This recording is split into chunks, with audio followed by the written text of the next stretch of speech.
I love Donald Trump, but no. Then he went, Donald Trump, yeah, Donald Trump. I love Donald Trump, but no more drop box. The drop boxes are just so bad. No more drop boxes. Dickinson, Hologic, and Cephahide. That was about a guy named, a rhino named Mitt Romney. Mitt Romney. Real beauty. Had to give the American people their voice back by building something called Truth Essential. He voted against Kate's law, and he voted for Obama amnesty. You know, we've endorsed Dr. Oz. We've endorsed JP, right? JD Mandel, and he's doing great. I've had more investigations than Jesse James, Billy the Could. Some of the world's greatest cricket players, from Sachin Tendulkar to Virat Kohli. As the great religious teacher, Swami Vivekananda once said. I hope they now go and take a look at the oranges of the investigation, the beginnings of that investigation. And God bless the United States. Thank you very much. He was awarded the Bronze Star and the Combat Infantryman Badge for his service. We have to keep our country gay, but it's not, I mean, for some reason, it's just not great anymore. If you care about law and order, look, law and order. In normal times, roughly 40% of fresh vegetables and about 40% China. Nambia's health system is increasingly self-sufficient. This is not about virtue, cycling and signing. And the great General and President Ulysses S. Grant, he's really come back a long way over the last 10 years, hasn't he? We appreciate it very much, Tim Apple. When they gaze upon Yosemite's towering sequoias, they delivered a swift and sweeping, you know, that sweeping. It was swift and it was sweeping like nobody's ever seen anything happen. Units of plasma for plasma. Donate plasma. In the failing New York Times by an anonymous, really an anonymous, gutless coward. I may ask Marilyn Lockheed, the leading woman's business. No teacher should ever be allowed to teach transgender to our children without parental consent. No. Nobody has to have parental consent, and we will totally oppose the Biden administration. This administration. He made some statements, rough statements on Jewish. You heard them and you know them well.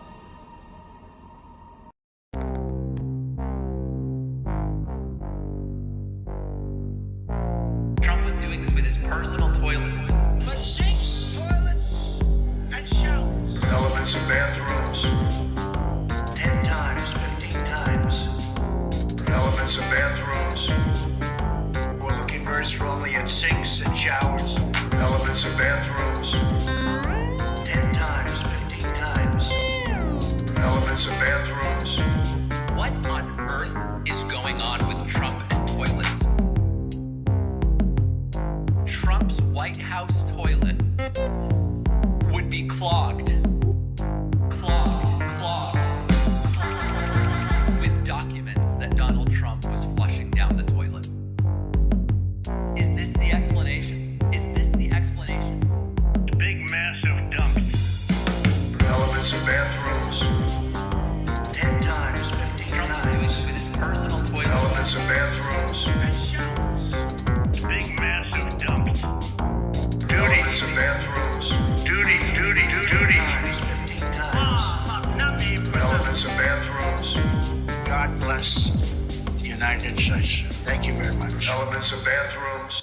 Well, welcome everybody. It is campaign 2024 and it is really getting going tonight.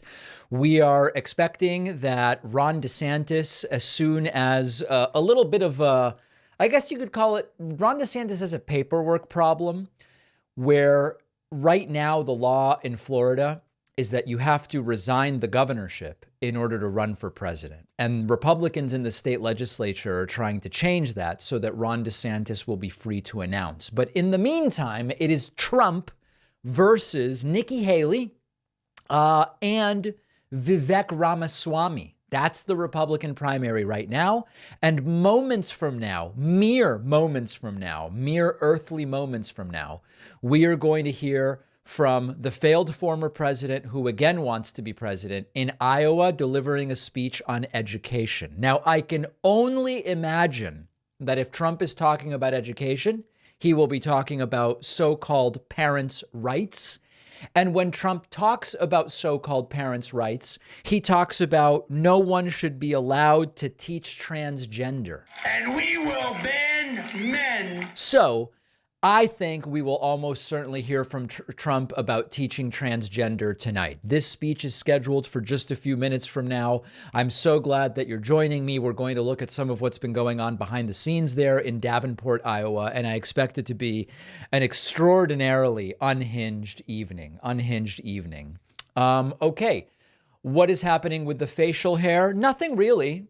I mean, you know, it's there. Yeah.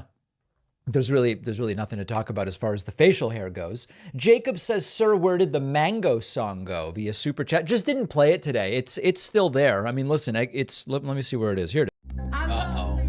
Mangoes? Yeah, anyway. I could play it at any time, but I just didn't play it today. And that's it. Okay, let's look at a little bit of the behind the scenes happening at this Trump event. But before I do that, I do want to just thank a few people who have already supported today's stream. Pink and Blonde, That Crazy Guy, Lisa Lee, Weatherboxer, Billy Carpenter, and Mortimax, all via Twitch supporting today's stream, which I love.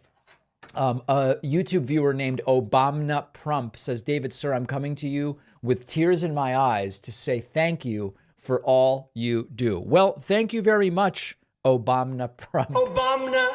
I appreciate that.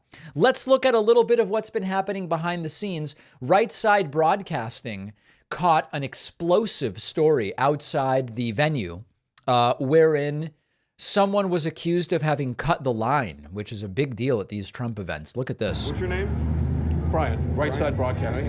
Thank He you. likes Trump so much he cut in line in front of 800 people. Did I you? walked up with no courtesy to anybody else in line.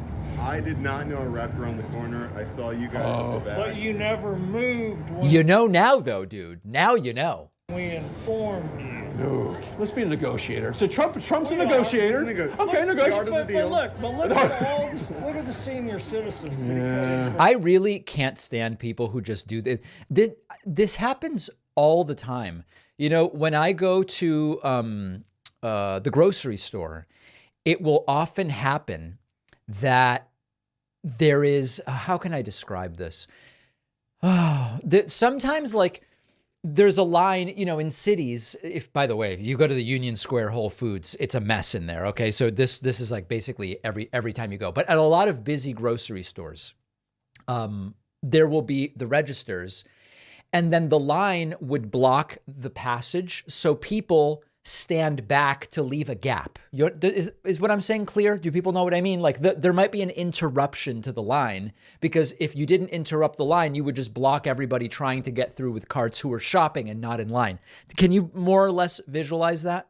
People understand. Okay. You make a passage gap. Thank you. Exactly. Common courtesy. And it will happen very often that someone will come up with a cart. They either don't see or pretend not to see the fact that the line continues, and they'll just go right up. I don't allow this. I go right up to them and I say, "Excuse me, we've all been waiting in line. The line is over there." And 95% of the time people go, oh, I'm sorry, I didn't know. And then they go and get in the back of the line. 1 out of 20, right? 5% of the time, they just don't care. They go, I'm here now. What? What do you mean? What do you mean you're here now? What exactly does that mean? And whenever I go over and I tell them, you've got to go to the back of the line, all these big, strong guys come up to me crying and they salute and they say, "Sir, that was unbelievable. And I can't believe that you took care of the neo-Marxism here." and you're certainly not teaching transgender. And then they insist on paying for my groceries, which is crazy when it happens. But anyway, yeah, that happens. And it's just like, dude, go to the back of the line. You've been informed now. All about him. No, I'm. Remember the show People's Court? Remember People's Court? Judge Walkner? Oh, yeah. Dun, dun, dun, dun, dun, dun, dun. All right, so as you can see, everything going really, really well at this event. There was another interesting moment where a woman at the Trump rally said she wouldn't vote for Ron DeSantis because he's funded by George Soros. Is anybody talking about any other person for president other than Donald J. Trump? Any other names? Hell no. No, I've no. been hearing them talking about DeSantis, but Yeah. I hope not. Yeah, no, No. yeah. And Soros money. Soros money, yeah. There you go. DeSantis has Soros money. So that's not going to be a good candidate for that young lady. Big thank you to, hold on, where did I go? Big thank you to John Stickle. John Stickle just signed up via Twitch and is new member number 7 today. And even more powerfully, Martin Fillion and Jason Sickmeyer have each just gifted memberships on my website. Folks, if you want a free website membership, I have them available. You need only put in your info at davidpakman.com/free membership. Okay, if you want a free one, go to davidpakman.com/free membership because 2 of them were just donated, and that's an absolutely fantastic thing. Super chat's coming in. Andrew says, do you think Trump will talk about sending astronauts on Mars? I certainly hope so. I certainly hope so. And GWJ says, David, have you been keeping up with the banking sector news regarding Silicon Valley Bank, Silvergate, First Republic Bank? Do you think more is coming? I do not believe that we are on the precipice of a major series of bank collapses. Period. That's, you know, anytime we're predicting stuff, it's like, what the hell do we know? But that's my opinion. Apostate Alexei asks via Super Chat, David, do you know why they refer to him as Donald J. Trump? Does that add some extra oomph or what? Honestly, I don't know. I really don't know. Let me tell you guys about something very, very serious that's going on. About a year ago, I was approached by a documentary film company, and they asked me to use a clip of this segment, okay, on a documentary. The segment is called Debunked, Flight MH370, Rothschild Patent Conspiracy Theory. Now, when you see this as the title of I'm going to test the audience, okay? When you see this as the title of a video, do you assume I believe the conspiracy theory, or do you assume I'm debunking it? Please let me know in the chat. When you see the video title, Debunked, okay? Do you think I'm spreading or debunking? Spreading or debunking? Which do you think is most likely when this is the subject, the title? I'm debunking. That's exactly right. In this video, I debunk, look at that hair, something very wrong happening on that day. I debunk this, okay? They paid me $500 for the license fee, which is fine, but I made a mistake. I didn't say to them, the context must be that I am debunking. And so they included the clip in a montage of conspiracy theories, making it look like I am spreading. News has just broke that a fisherman from Indonesia claims he saw the damaged plane covered in black smoke as it flew overhead. Another conspiracy? An outrageous insurance scam. Some of these people showed up outside my office who would chase me down in a car park. It was quite scary. I remember spraining an ankle once trying to escape one of these people who really just wanted to bring their theory to me. 4 days after the flight disappeared, there was a patent issued for a new semiconductor technology. So they're making it seem like I'm spreading one of these conspiracy theories that then this clueless guy goes and shares on the internet.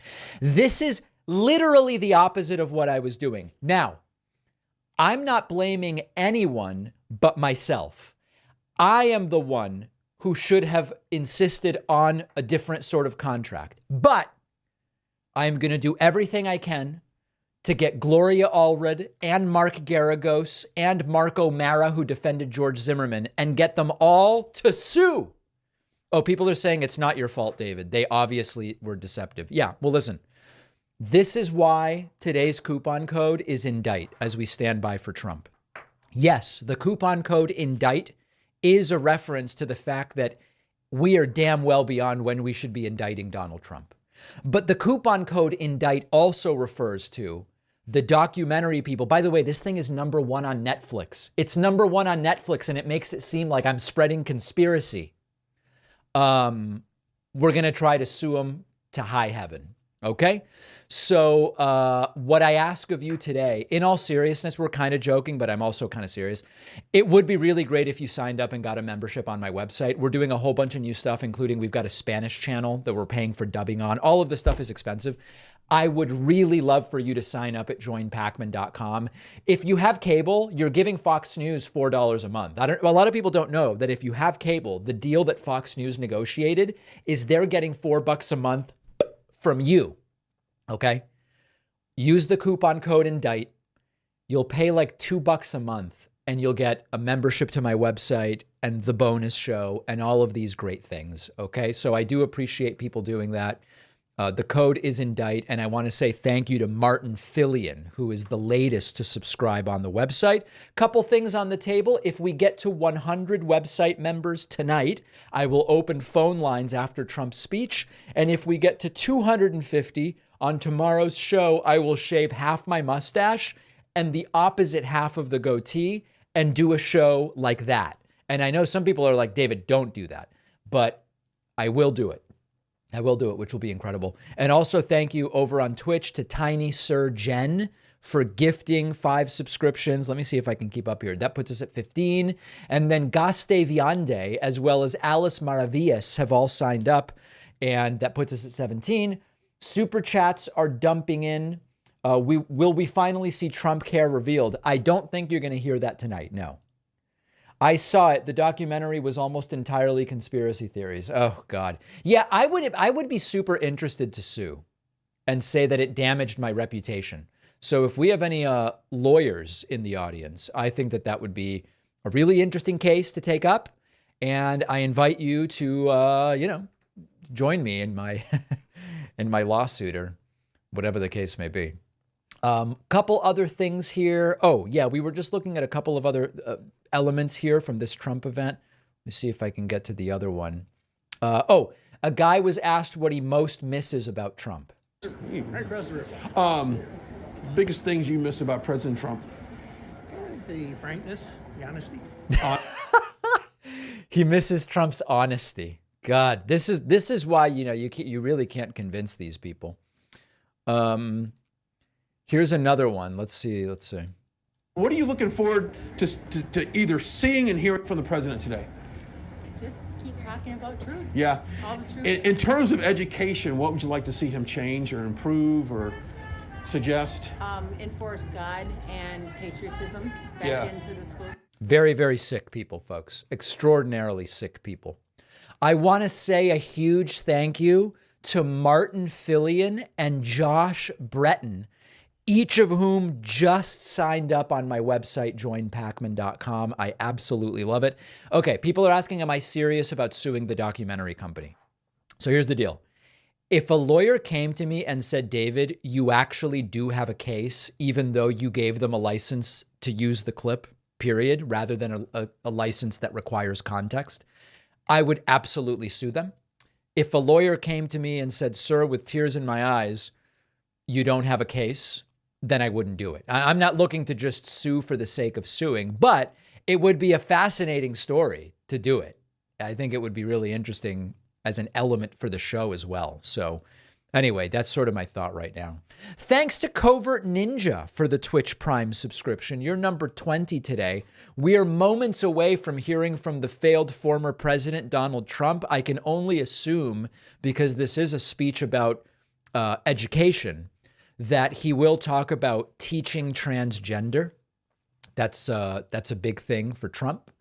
I want to say a big thank you to Martin Fillion, who just gifted another subscription, which are available at davidpacman.com/free membership. Let's look as if we have time at another clip or two. Here is a guy explaining what he learned from Tucker Carlson about the Trump riots. let's keep that up. Well, they're finding out that the people that really did the damage weren't Trump supporters, they were Antifa or Black Lives Matter. Folks, he learned from Tucker that it was Antifa. Antifa. Oh, God. We're so screwed as a country. God, it was Antifa. Antifa did the riots. That's what he learned from Tucker Carlson. Dear God, punch me in the face. We are so screwed as a country. It was Antifa. God. All right, here's Trump. He's already hinging forward at the waist. Thanks to Pow Owl as well as Lizer for the Twitch Prime subscriptions, putting us at 23. Also, oh no, that's it. That's sad. Oh, sorry.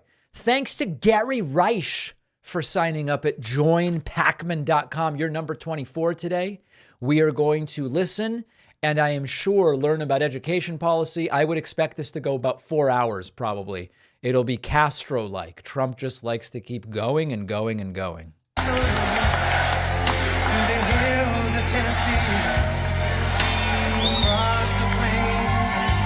Here's a suggestion. If you need a good lawyer, I hear Jenna Ellis and Sidney Powell are available. Folks, what's going on right now is Trump came out too early, and so the song just keeps playing, and he has to awkwardly hinge at the waist like that. It's like he came out way too early for this to not be awkward.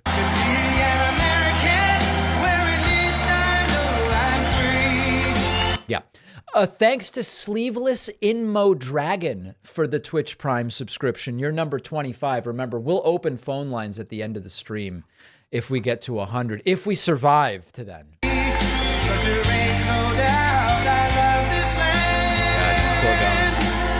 It's just Trump came out way, way, way too early. Thanks to Sam Dean for gifting 5 subscriptions on Twitch. I appreciate that, sir.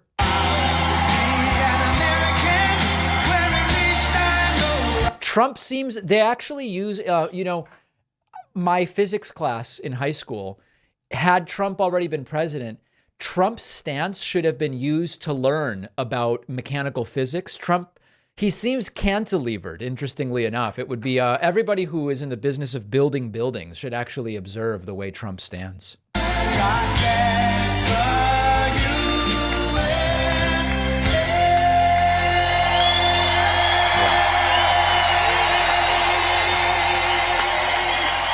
Super strong.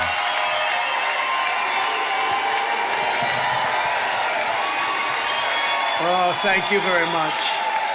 Thank you very much. And thank you, great governor. That was beautiful. That was beautiful energy. He's got that energy. Thank you.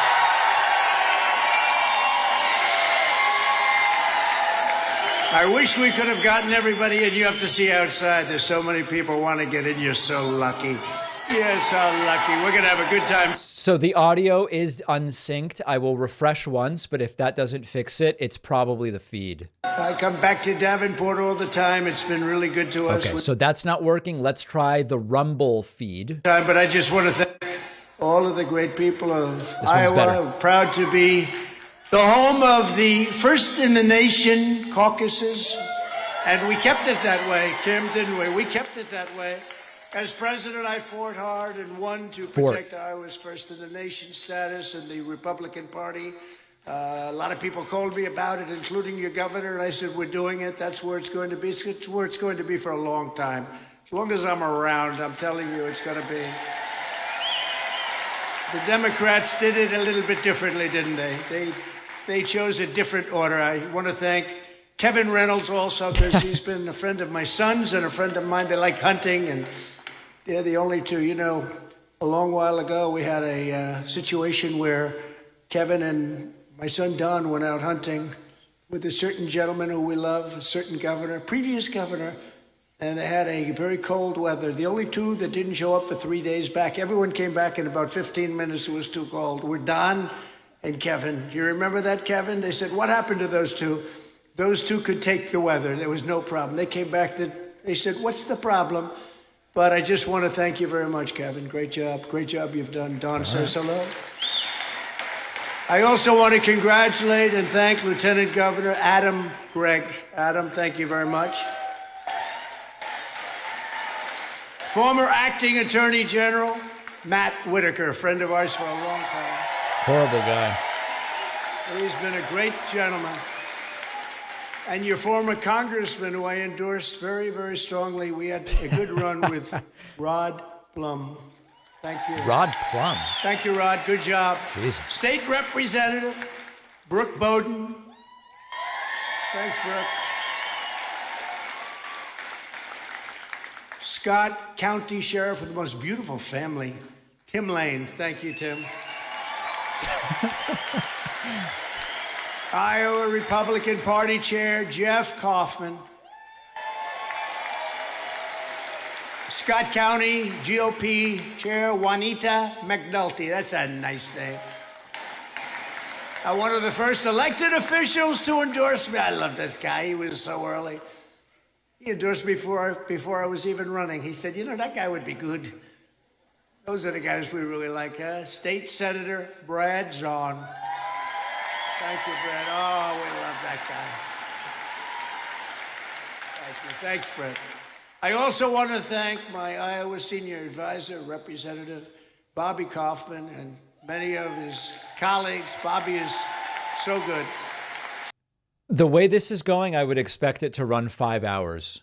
Looking very good, I want to tell you. You know, you can tell by the crowds outside.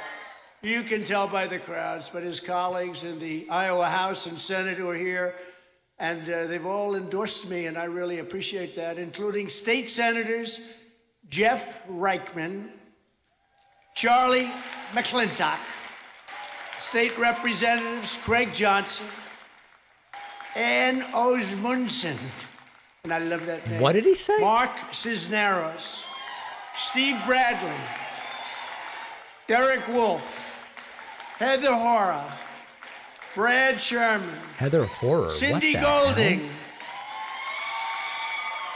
And by the way, you know what we're going to do a little bit later? If we have a little time left, which I think we will, we'll take a few questions. Does anybody want to answer? Oh, my God. You can ask me anything you want. Unlike Biden, you can ask me whatever the hell you want.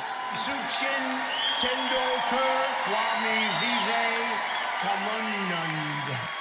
I have to tell you, random people asking Trump questions, this I have to see. He was reading the answer off a teleprompter. I said, they've never done that for me. But we'll do something. Trump's using a prompter right now. You want, we'll finish up and we'll have a little fun, okay? You can say anything you want. You can give me the worst, toughest, most horrible question. Who cares, right? Who the hell cares?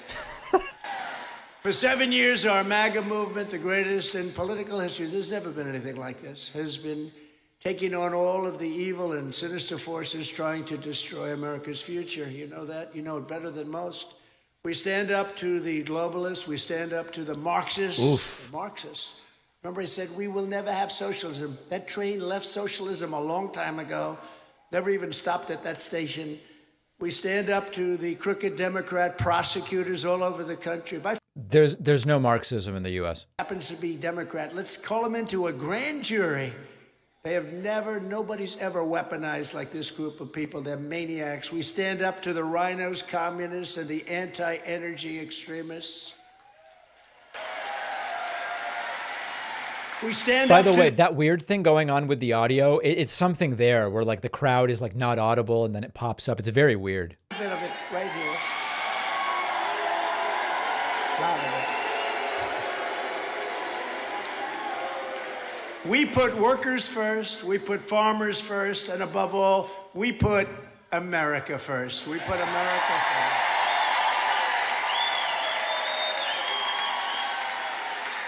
In our 4 incredible years, and they were incredible years, we achieved more for Iowa than any president in American history. It's not even a contest. And in particular, the farmers, they know better than anybody, working hand in hand with Iowa's leaders. I was the most pro-farmer president that has ever been in the White House by far. I was rated that by everybody. Didn't he ruin the farmers? Because I appreciate the farmers. I know how smart they are, how good they are, and how hard they work.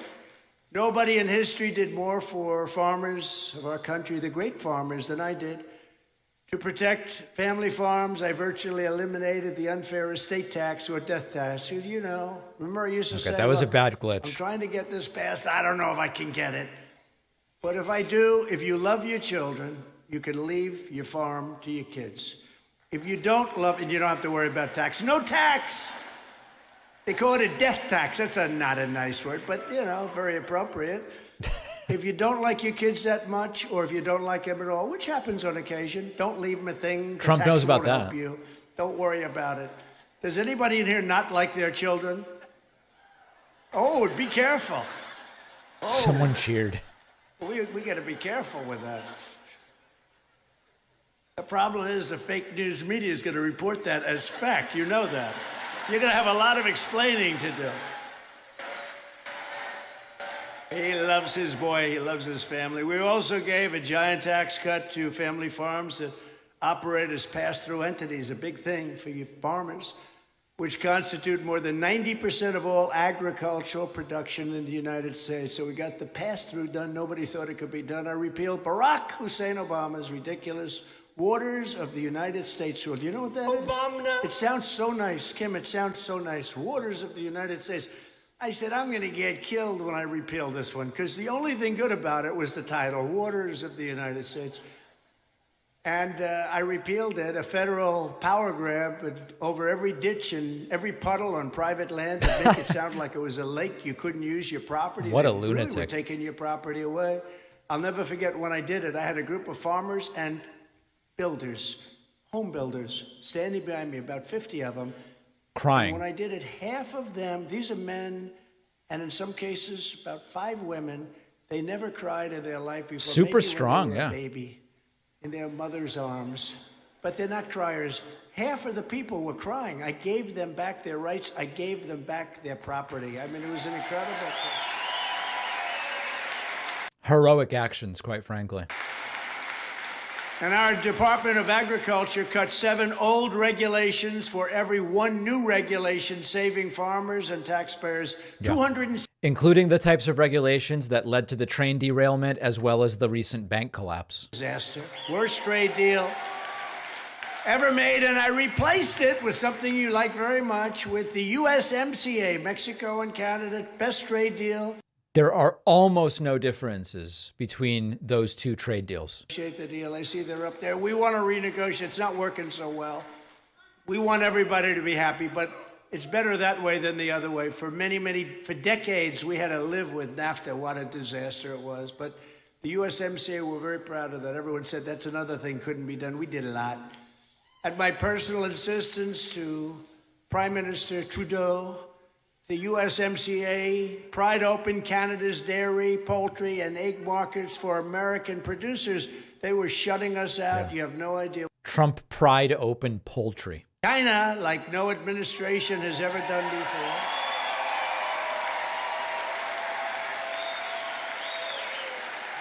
And I brought in hundreds of billions of dollars of tax and tariffs and all sorts of revenue pouring into our treasury from China, when no other president had ever gotten literally 10 cents, nothing.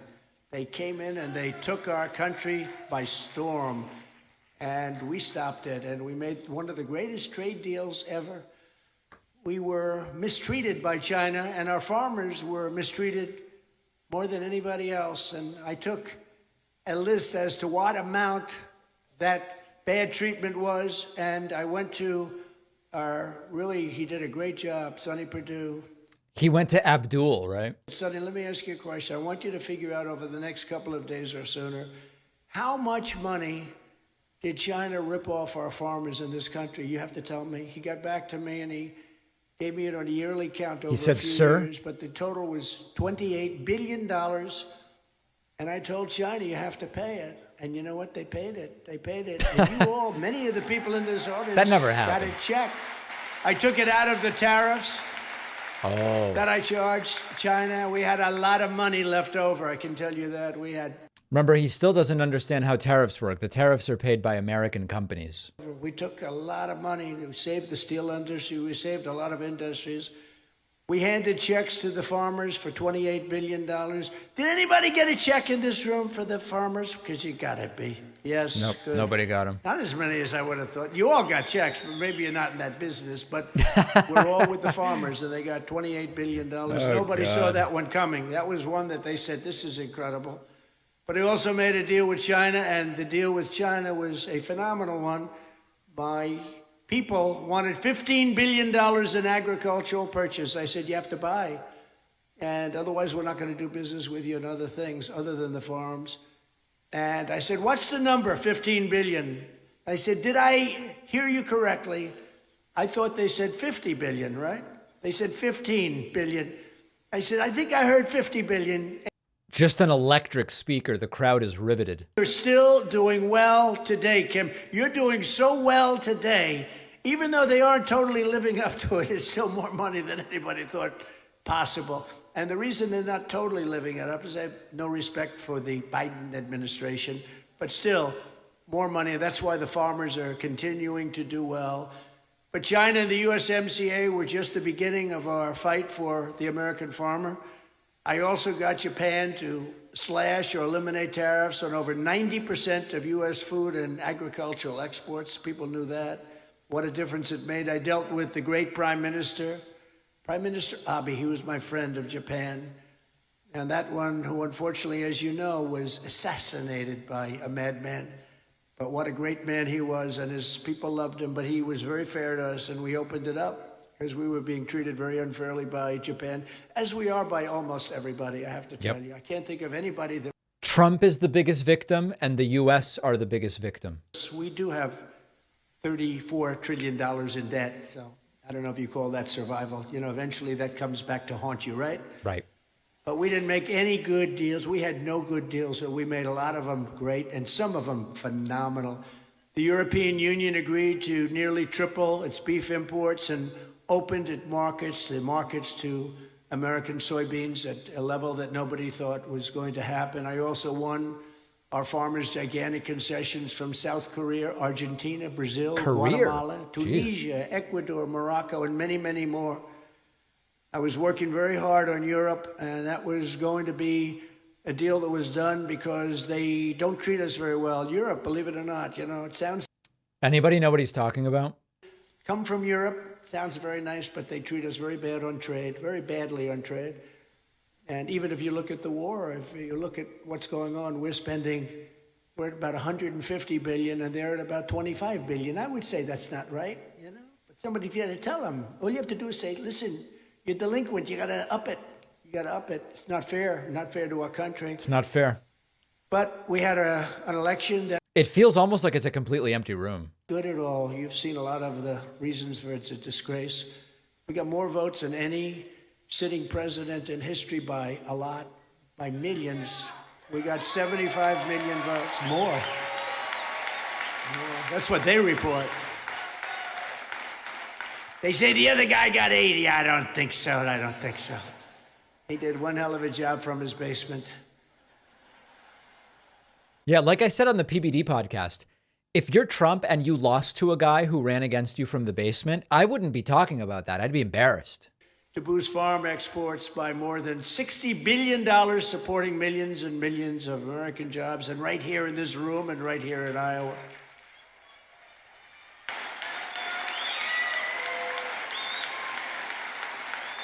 And that's what happens when you have a president who stands up for America and who puts America first. It can be done. It can be done.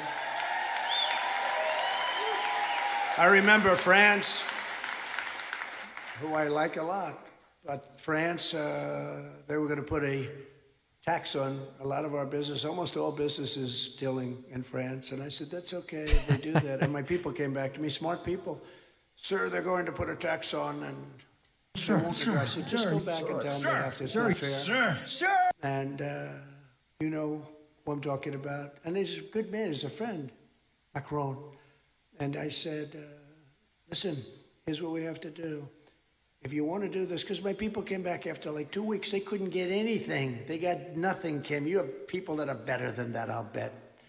But they couldn't get anything. And they were hard working. They worked so hard. So I called up the top people. I said, listen, here's the story. We're going to put a 100% tax on your wines and your champagnes that come into the United States because you're putting a tax on. No, you can't do that. He said, no, we're going to do that. It's already done. The papers are going to be signed tomorrow morning. We're putting a 100% tariff or tax. Close enough. We're putting a 100% tariff. They said, sir? On every wine, all of your champagne. Oh, we're going to miss it. We're going to miss it because at 100%, you're not going to be sending so much to us like you do now. And we'd like to think about this. They called up within an hour. And the whole tax thing was gone. We had no problems. Sort of amazing. What a hero. But as our Secretary of Agriculture, Sonny Perdue, said, at the end of the day, farmers are better off thanks to President Trump's policies, initiatives, trade policies, and his incredibly strong support. According to the Economic Research Service, farm income is forecasted to be at its highest level. And this didn't just happen by accident. End of quote. He said this didn't happen by accident. He was a real pro, really understood. Guys, they make fun of Biden for reading end of quote off of the prompter, and Trump just read end of quote off of the prompter. They argue that when Biden reads end of quote off of a prompter, it signals that he is cognitively vacant. And Trump just read end of quote off of a prompter. Agriculture, you know that Biden reimposed the Waters of the United States rule. He reimposed it. One of the first days in office, he's trying to raise taxes on farms. He wants to reinstate the death tax, and fertilizer prices are now up by more than 300% for fertilizer. Net farm income is projected to fall by 16% this year alone. And on top of it all, and if we didn't do what we did, 16% would be 75%. But with the insane Green New Deal, Joe Biden is trying to totally kill Iowa ethanol. By contrast, I fought for Iowa ethanol like no president in history. We've had great support. We've had really incredible support in that from your state, but not everybody supports it outside. Not the easiest sell outside of Iowa, but we won't talk about that. I issued a rule declaring the E15 would be made available all year round, right? All year round. Nobody said that was going to happen. I also dramatically increased the number of fueling stations where E15 could be sold across the country, all over the country. And very importantly, I let them use the original pumps and equipment instead of having to buy brand new equipment just because I did it, because it was equal to, in some cases, better than the new stuff. So I said, do it. People came to me, they said, we just can't afford to redo this. And remember, we had that conversation and we worked it out. So I'm very honored to have done it. Every promise I made to Iowa as a candidate, I fulfilled as your president. Nobody's ever done this. It's never happened, yeah. I made that promise to...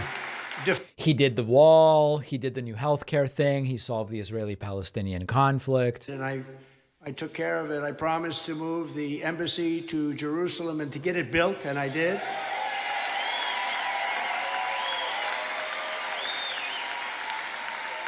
I got it built for a fraction of the cost and a fraction of the time. You know, when they came to me, sir, would you please sign this, sir? I said, what's that for? That's for the American Embassy in Jerusalem after I announced that we're going to move it. So moving it was one thing, but it would have never gotten built. It would have been, 20, 25 years.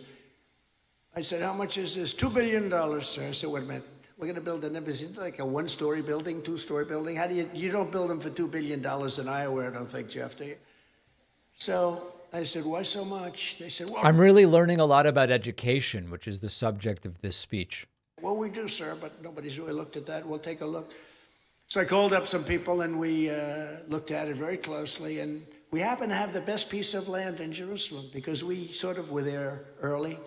We're a lot of places early as a country. We've been there a long time. Huh? I said, could we use it? It had a building on. Could we use it? We'll build the embassy there. We just saved $300 million on land. They were trying to rip us on a piece of land that was not even a good location. I know a lot about location because I'm in the real estate business. Location is very important. But they said, yes, sir, but it's got a problem. What? It's got a building on top of it, sir. I said, oh, that's good. Maybe that's good. Maybe we can use the building. Oh, I never thought of that, sir.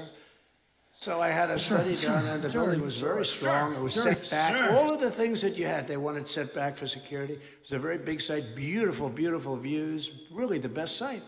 And we already have it. And the building was not even occupied. So I rebuilt the building. I did this as a personal thing, and we were going to spend $2 billion on the whole project. We ended up spending $500,000. This is so riveting.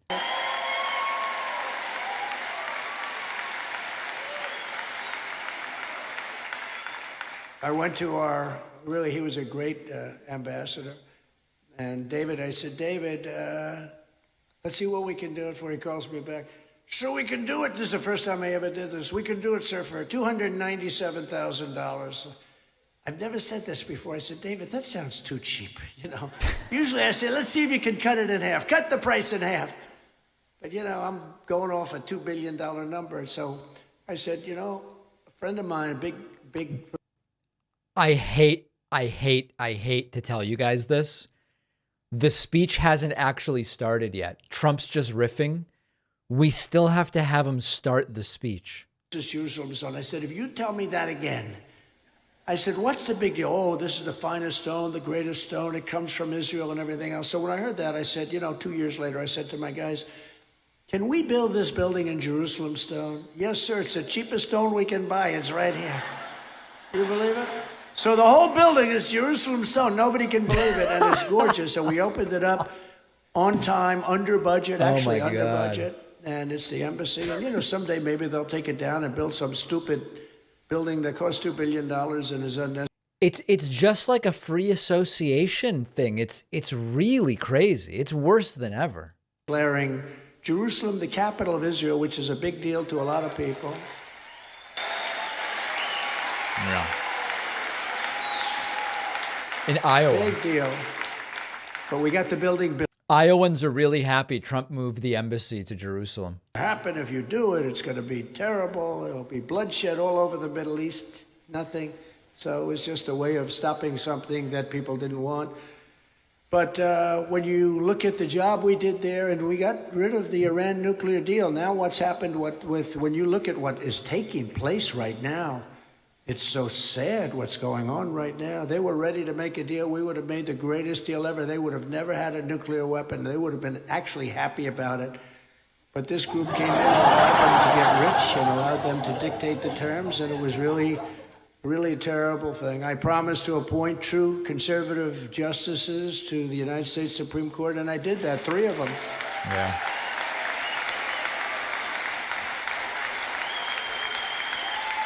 And over 300 federal judges. The whole court system is different. Of course, I never seem to get one of them, so, you know, it's one of those things. I get killed in these courts. If I get one, you know what they do? We'd like to recuse ourselves. Oh, great, that's wonderful. I promised that I would impose a travel ban to keep radical Islamic terrorists the hell out of our country, and I did that. I said I would get reparations from China, and I did that. We talked about that one. That was a big one, the $28 billion for the farmers, but much more than that for a country. Hundreds of billions of dollars I took in and kept our businesses alive because they were dumping, as an example, billions and billions of dollars worth of steel. And I was able to keep the steel businesses alive. So many people in the steel business, they come to me, they hug me, they cry, they hug me. You saved our business. Big, massive and I saved many businesses by targeting, even like things like the washing machine business, the dryer business, the air conditioning business. They dump all this stuff in our country. Companies were all closing up, and I saved those businesses with taxes, tariffs. We made it fair. And how could a farmer vote against me? After doing all this for the farmers, if somebody called me up, and I was sort of like in a wise guy mood, they said, how do you think you'll do in Iowa? I said, listen, I got the farmers $28 billion. I just want to remind everybody that this was supposed to be a major speech about education policy. Well, even Kim said it's going to be tough, but we did things that nobody thought was possible. And we made the farming business great. Made it great again, if you think about it. Now it's slipping away a little bit, but we'll get that back real fast. But So I said, I said, and I saved ethanol, which is a big thing for Iowa and farmers, but a big thing for Iowa in particular. And I said, so how the hell would I lose Iowa? How is that possible? And then I got a poll the other day that was, we're way up. I can tell you, Jeff, we're way up. It's like against, it's March of 2023. What is he even talking about? It's been a great state. Great people, great people.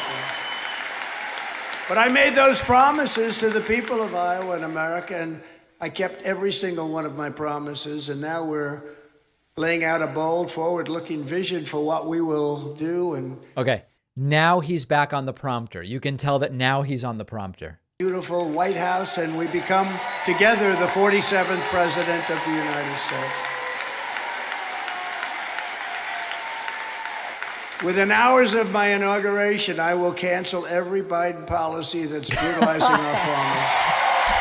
Every single one. What a lunatic. Oh my God. Cancel it. They call them dumps.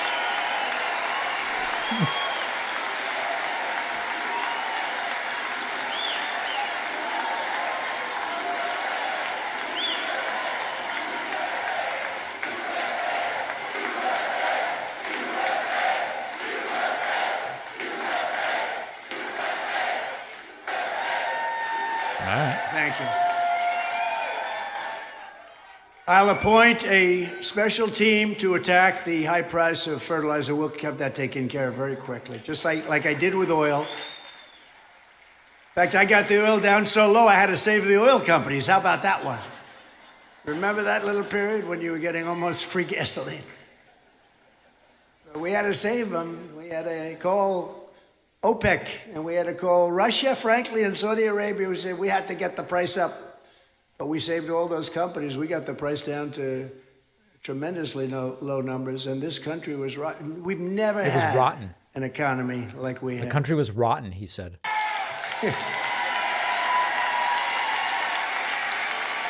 And when you think about it, they did just the opposite. What caused inflation? The oil price. The oil, energy. Energy became so ridiculously expensive, it drove everything. Now everything is inflated. Now it's more than just energy.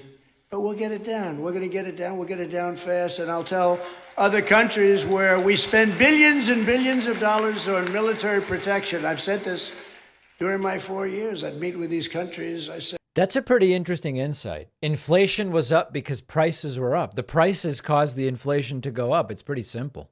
oh, that's nice. What are you going to buy from us from now on? We're not protecting you anymore. Everyone thought that was terrible.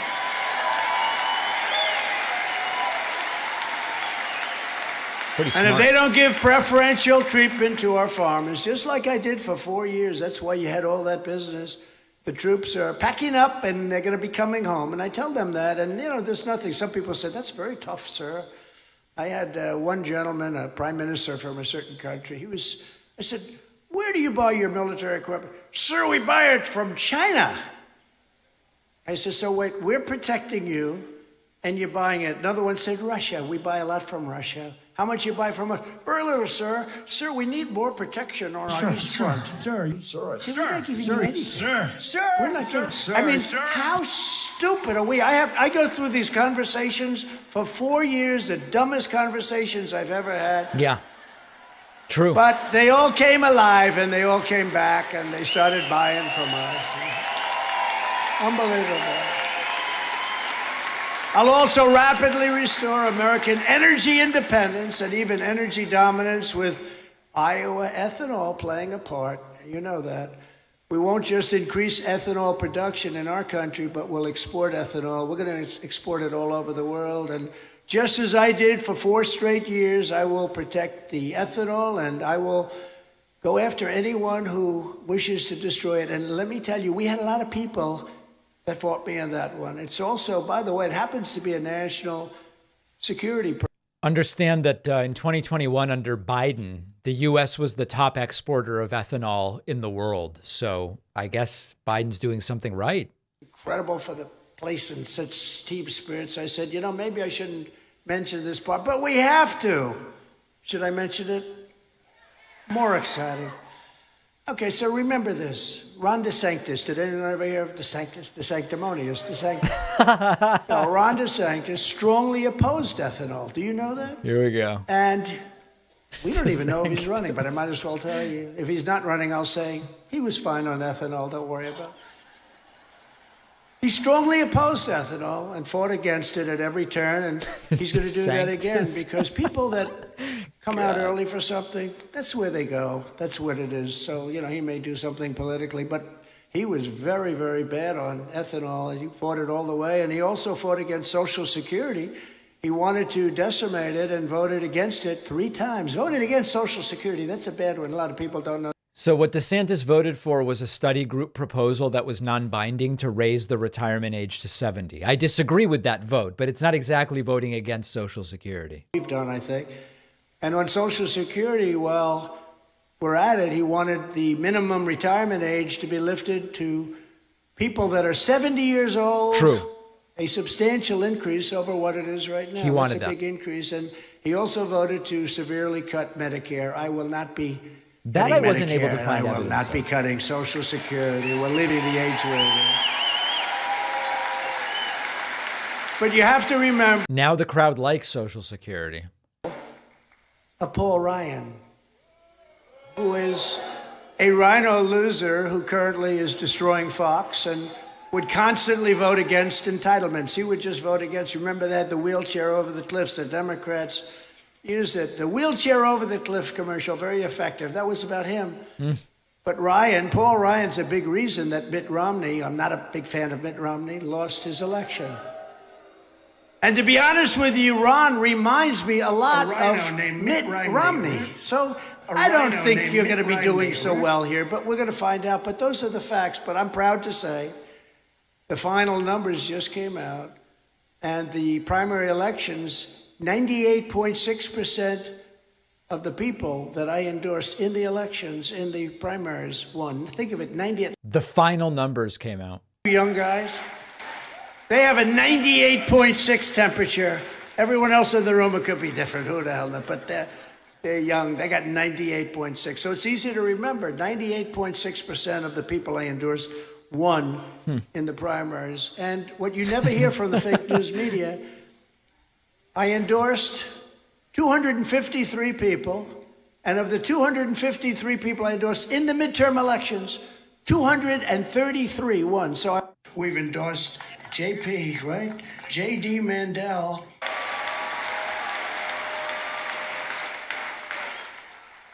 They'll bring up 1 or 2 names. They'll bring up Herschel, who's a wonderful guy, but he didn't quite make it. They'll bring Herschel Walker up. They'll bring another one up, another one. I get a couple of names. But think of that, 233 wins and 20. Now remember, I've talked to you all about this before. It's very easy to run up the score when you mostly endorse incumbents or primary winners in very red districts or states. Where it mattered, and there are a bunch of these examples, Trump's endorsee did not win. But nobody wants to mention it, so you know what I say? If nobody's going to mention it yourself, these kids. Because if nobody else is going to toot your horn, toot your own horn, and just let it out there. But that's pretty good, right? 233 out of 253. Jeez, this guy's out of his mind.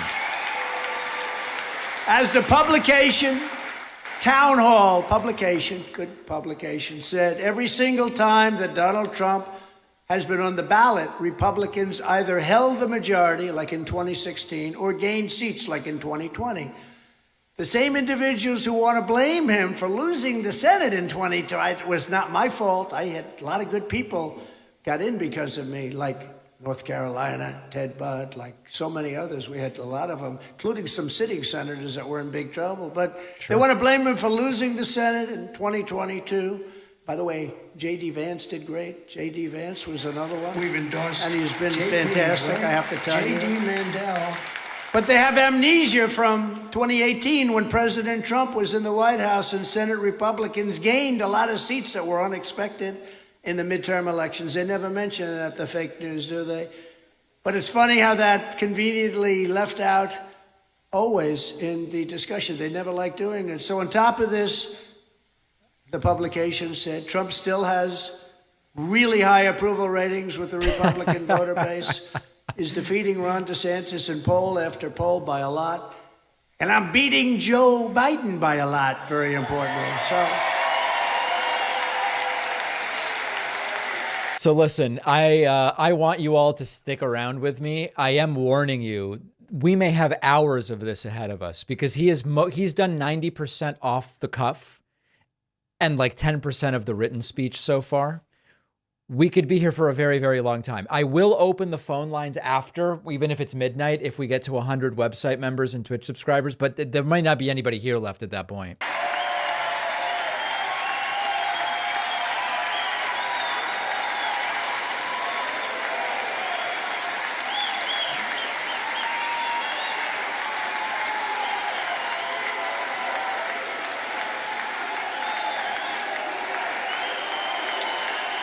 A lot of people in here. There's a lot of people in here.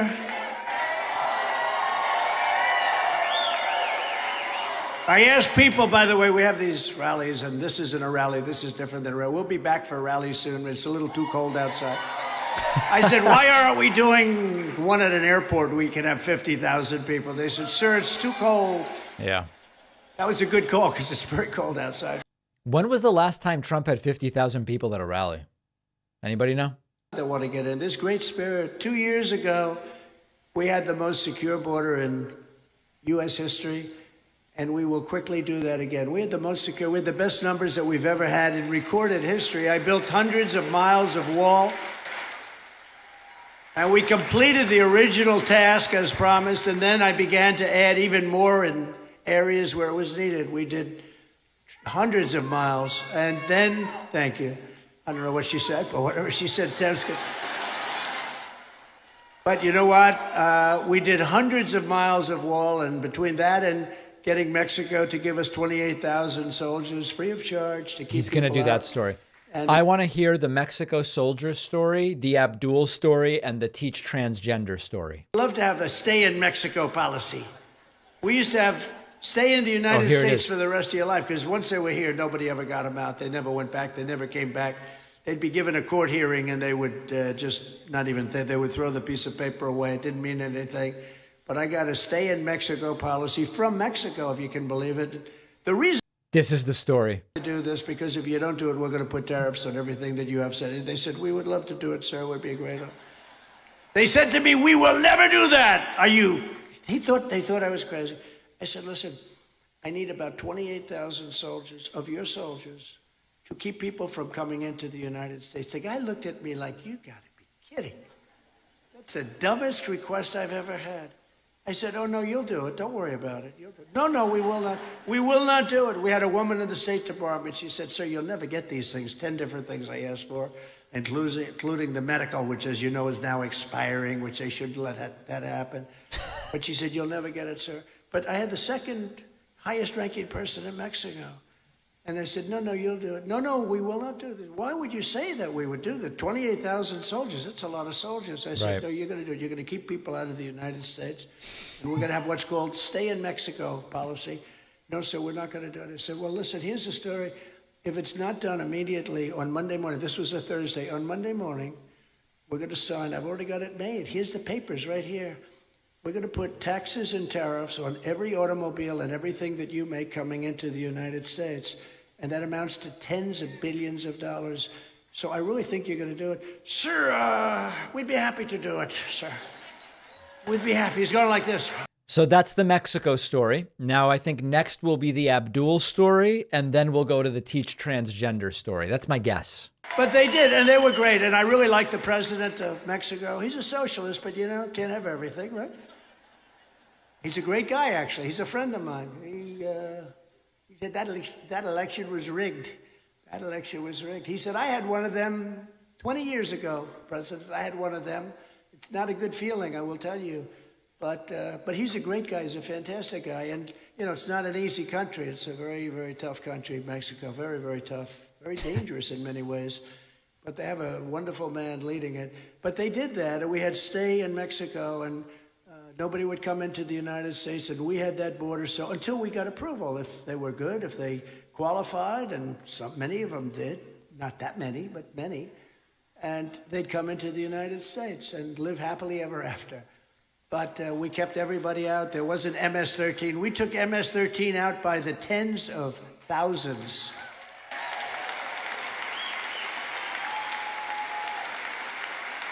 We brought them back. We had 3. The estimate is that there's only 30,000 people in MS-13 in the entire world. The idea that Trump deported tens of thousands of MS-13 is tough to believe. Back. Guatemala, Honduras, El Salvador, a couple of others, but those 3 in particular, they wouldn't accept them back. And I said, well, how much money do we pay them? Sir, we pay them $750 million a year. I said, okay, explain to them that as of this moment, they're not getting any money anymore.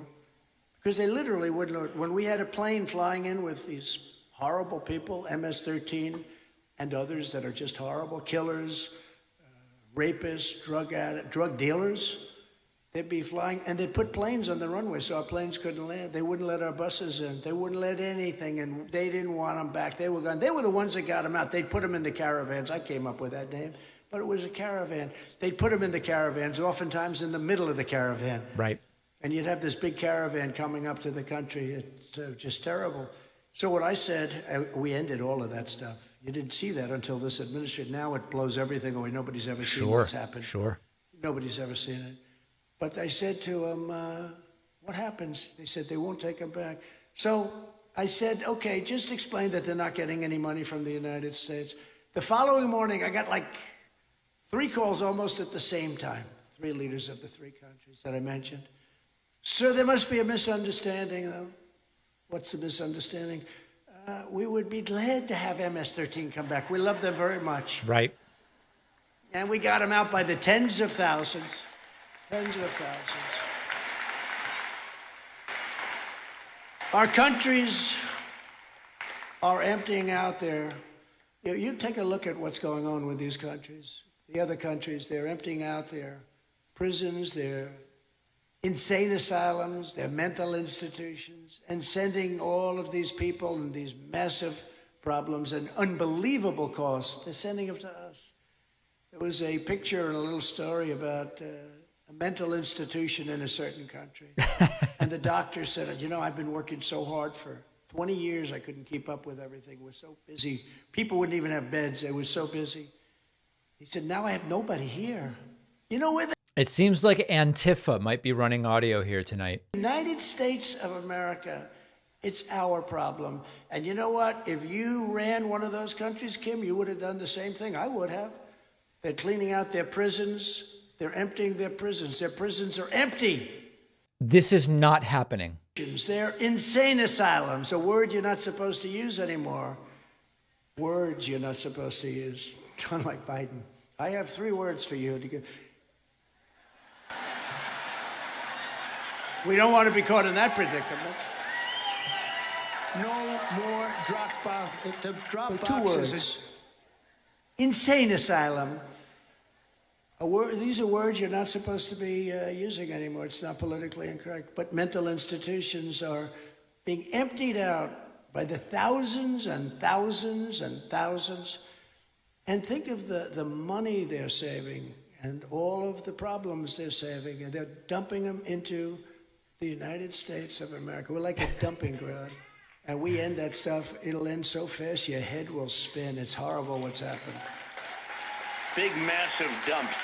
They call them dumps. Who can even think that this is acceptable? And, you know, when you look at their policies, right? No borders, no voter ID, high interest rates, weak military, let's stop spending, woke all over the place. But you look at all of these things that they do, you can't win elections with that. You can only win if you cheat at elections, okay? Because there's nobody going to say that open borders is a thing that's popular. What a great Especially speaker. when you hear stories like that with the mental institutions and the prisoners all coming into all being brought right into the United States, dumped into the United States. And we have to be very careful. We have to We have to be a lot different on the elections. I always say, I don't want any help with the election. The only thing I want is when they're counting the votes, you got to be there. You know, we used to have one day. We used to have paper ballots. We didn't have mail-in, you know. Mail them in anytime you want. They come in by the thousands, tens of thousands. 200 million ballots. Where are they coming from? We don't know. It's like they're getting dumped in their heads. It's a disgrace. But we used to have paper ballots. We used to have things where voter ID. You come in and they say, we would like to see your voter ID. And they'd show a nice picture. You know, the Democrats for their convention had a voter ID. It was like this. It was like a prisoner wears, actually, that had more information on that person. And that was for the Democrat National Convention when they had the Democrat last time. They had the biggest voter ID I've ever seen. They had pictures from every angle. Angles that you don't even want to see, they had pictures. And, but we're not allowed to have one for voting. You have to have one when you buy groceries and other things, but you can't have one for voting. Don't. That's because You don't need an ID to buy groceries. What is he talking about? even 88% of the Democrats, 88% of the Democrats want that. When I buy my Sumo citrus, they're in such high demand that I get carded. It's a Republican government. But I'm asking that what they should do while they have this power and go paper ballots, go one-day voting, one day. You know, some of these states, they're out there for 62 days. Think of it. It never ends. In fact, on election night, they say, we can't call the election because they have another 2 days, or they have another 2 weeks in some cases to vote. No, it's horrible. No, voter ID, same-day voting. You know, in the old days, we had same-day voting. And they can call a holiday if they want. They can do whatever they want. France had 36 million people vote. They used to have machines. They used to have all different things, and they were getting just really bad results, people were ripping off the system. Because anytime, Jimmy Carter said it with his commission, anytime you have mail-in ballots, the system is inherently dishonest because they go out, they come in. So groceries. We need to have it. I think Republican governors, I think it would be very popular. Same-day voting, paper ballots, voter ID, and it's over. There you go. Wow.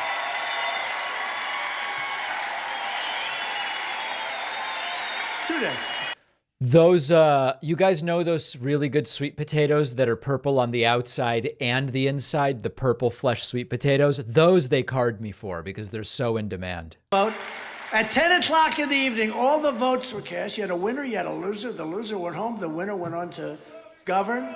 And we should have the same thing. It's a horrible thing where the machines don't work. We have a hard time. We should have the machines. Do you see the one state? We should have the machines, the vote within 2 weeks. You know, and what they do to those machines, what they're doing is just, our country is, it's really being hurt very badly by it. But everybody likes it. I've never seen an audience that doesn't go crazy about it. And I hope Republican governors that have that can start the process, because that's what we should all have. As president, I will sign a massive increase in Border Patrol and a colossal increase in the number of ICE deportation officers. Just so you know, these are incredible patriots. You know, I know some of the people sitting up here, and they're tough guys, but they don't want this job. They will walk into a gang from Mexico or from El Salvador, and they'll run in and they'll start throwing and fists and fighting. And I said, do you really like doing that? You know, this guy right over here, my friend, he doesn't want to do it. He thinks he's a tough guy. He's not tough. These guys are incredible patriots, and they would grab them and they would take them out. You know, the MS-13 guys, they would, not so long ago, they killed 2 young 16-year-old girls walking to school. It really is stunning that he's able to do these streams of consciousness and that only we think it's weird. Like the people in the audience seem to think this is in some way normal or maybe even interesting, although maybe not interesting because they're pretty damn quiet. But this is crazy. This is a very crazy way to communicate. Back to the country, depending on the severity, and they are great, and they're great patriots, and they get scorned. They're scorned by the radical left. They're actually scorned. The job they do is incredible. I'll ask every state and federal agency to identify every known or suspected gang member in America, and every one of them that is here illegally, and everybody knows it because your local sheriffs know who they are. The sheriff. The sheriff knows every bad person in your area.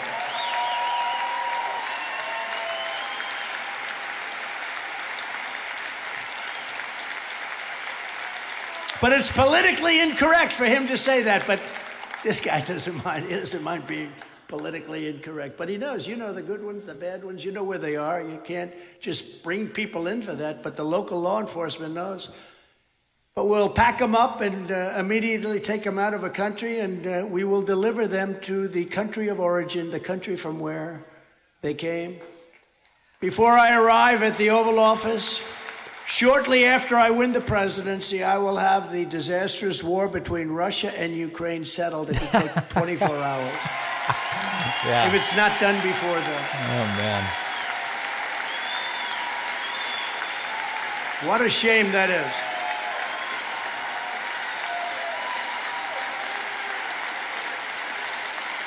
What a shame, what a shame, what a shame. And the numbers, the deaths, and the people that are being so horribly injured is far greater than what they're reporting. They blow down the city, buildings all over the building. It looks like a demolition site, which is... Is anyone aware of a city that's been blown down? Say, 2 people were injured. No, many people are killed. The numbers are far worse than is being reported. It's a horrible thing taking place. I could get that thing settled. It would have never happened if I were president. 0 chance. And even the Democrats admit that. Even the Democrats say, no, if Trump were president. And President Putin knows, couldn't do. We used to talk about it. He said, can't do it. You're not going to do that. And he was never going to do that until I left. And then he said, well, and you know what happened? He watched what happened in Afghanistan. When he saw that horror show in Afghanistan, the way we took our soldiers out first, you don't bring the soldiers out first. You bring the soldiers out last. First you get your people out, then you get your equipment out. They kept $85 billion worth of equipment. And now now Afghanistan is the 2nd largest seller of arms in the world. They got 700,000 rifles, machine guns, and guns. 70,000 vehicles, many of them armor-plated. You know how expensive that is? There's no car lot in the world, but in this country that has more than a few hundred cars. 70,000 of the most sophisticated vehicles in the world. We handed it to them. Night goggles. They have better night goggles than us, brand new, never taken out of the box. You know, they're good fighters, but they never fight at night because you couldn't see at night. Now they can see. And I dealt with Abdul. He was the leader. I said, Abdul, I was very proud of this. I said, and the press hit me hard. Here's the Abdul story. I called it. The terrorists. I said, because, you know, Jesse James, the bank robber, they said, why do you always rob banks? I've had more investigations than Jesse James. Why do I speak to Abdul? That's where the problem is. Abdul is the leader of the Taliban. And I said, Abdul, nice to talk to you. I said, but listen, if you kill any more of our people, because they were going to town, the snipers, they were going to town on our people during the Obama administration in particular. They were knocking them out one after another. And I see the end result. I'd go to Walter Reed, which is so incredible, the doctors and the job they do, but I'd see what was left, what the parents went through with their beautiful son, sometimes daughter, just decimated. And the parents are they don't even believe it when they're standing by the bedside crying. They don't even believe what happened to their child. I said, Abdul, if you kill any soldier, we are going to hit you harder than any country has ever been hit in the history of America. We're going to hit you harder.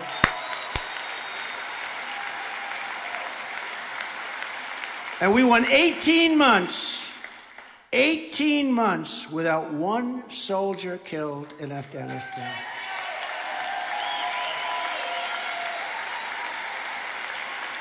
And then we had the election. And the other side came in, and we lost a lot, that day, that horrible day where we took the soldiers out first. Remember that? That was a horrible day. I think it was the most embarrassing day in the history of our country. And when Putin looked at that, He said, You know, I can think of more embarrassing days if I do, if I put my mind to it. it's just incredible. But I was very proud of that. Think of that, 18 months without one soldier being... Biden actually put it in his speech, and they were screaming at him, don't say that. That's good news for Trump. But we did a good job with this administration. You could end up in World War III because they don't speak right. They don't send the messages out right. They act tough when they should act nice. They act nice when they should act tough. Honestly, they don't know what the hell they're doing. We're going to end up in a world war over this stuff. We could end up in a major war.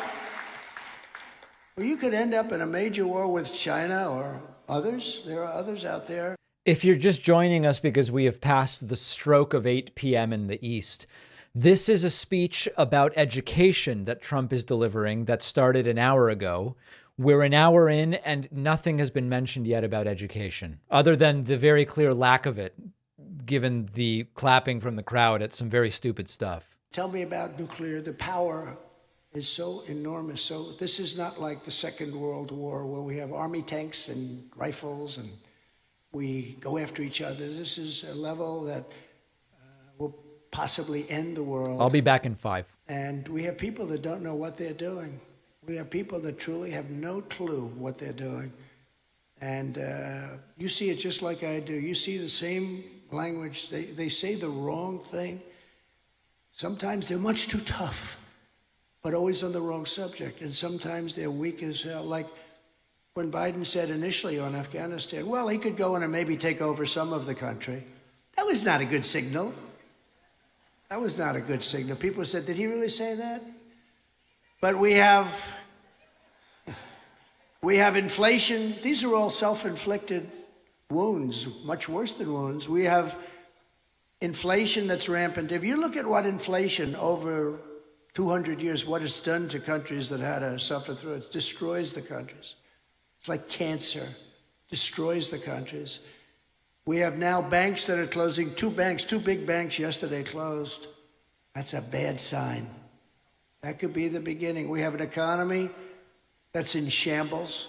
You know, last year, you don't realize this, last year we had the worst stock market since 1929. Did you know that? We had the worst stock markets. You know, you don't think of it because you continue to do, it's tighter, it's tougher, you have inflation, your gasoline costs you 4 or 5 times as much in some cases. But we had the worst stock market since 1929. It actually goes back longer than that. It goes back to, I think, 1887. But I said, let's use 1929 because people understand that was called the Great Depression. But we had the worst stock market. People have their 401ks. Does anybody have a 401k? Raise your hand if you're happy with it, because not too many people. Anybody happy with the results? Because I'll tell you what, they were happy when I was running this country. They were making a fortune with the 401k.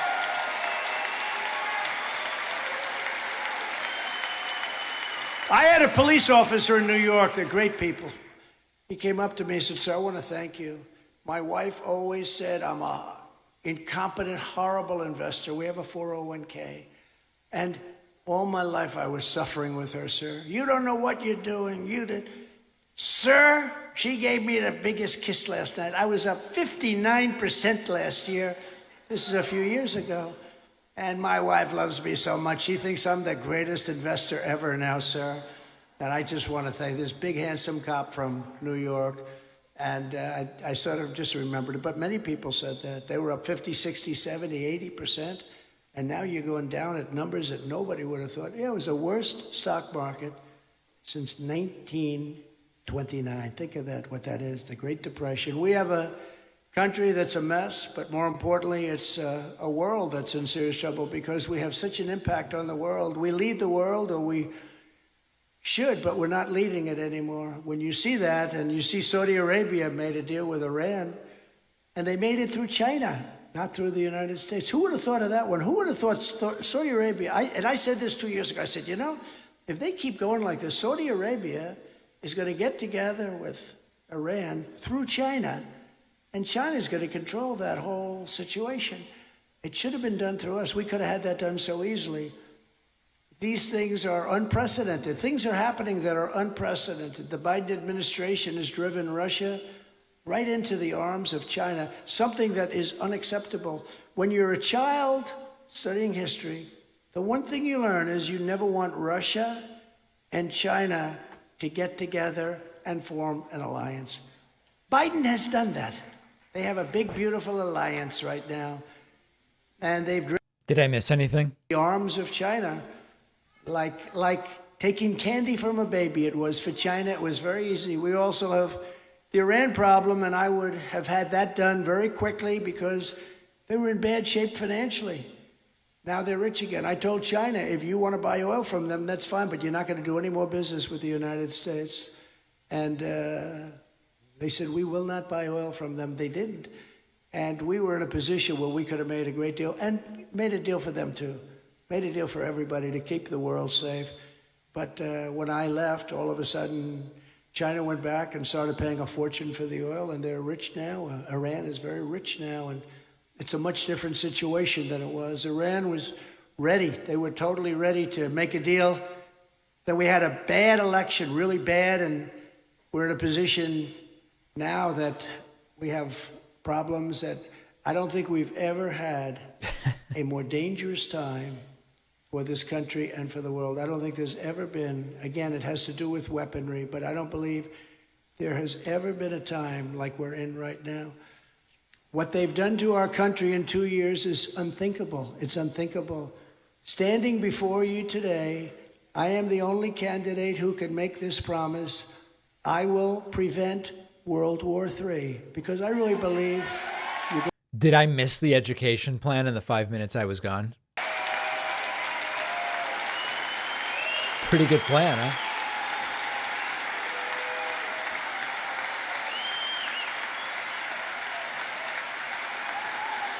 Because I believe you're going to have it. Thank you. You know, I saw outside somebody was wearing a cap. Trump was right about everything. I hate to say it, it's true. Germany with the pipeline, I said, what are you doing? The German delegation during the United Nations speech, my speech, they were laughing. They thought it was so funny. A year later, Trump was right about that one. Germany is now, you know what Germany is doing? Building coal plants all over the place as fast as they can.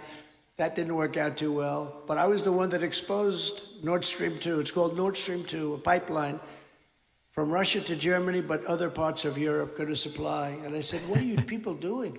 And remember, I gave the white flag of surrender. I sent it over to Angela Merkel.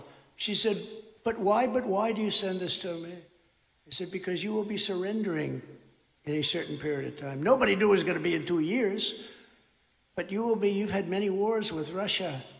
They've been big wars. You cannot get 85% of your energy from Russia. You got to find other sources. But they thought it was so funny. Now they say Trump was right about that one too. But every step of the way we will be opposed by the corrupt warmongers and neocons and globalists and communists and all of the other menacing forces that have been trying to take us down with hoaxes and witch hunts, and they've been trying to do anything they can to stop us. It's called Make America Great. Yeah, guys, you know, Trump was right. I went and I grabbed an orange. I was forced to have a notarized ID. It was crazy. There's nothing wrong with it.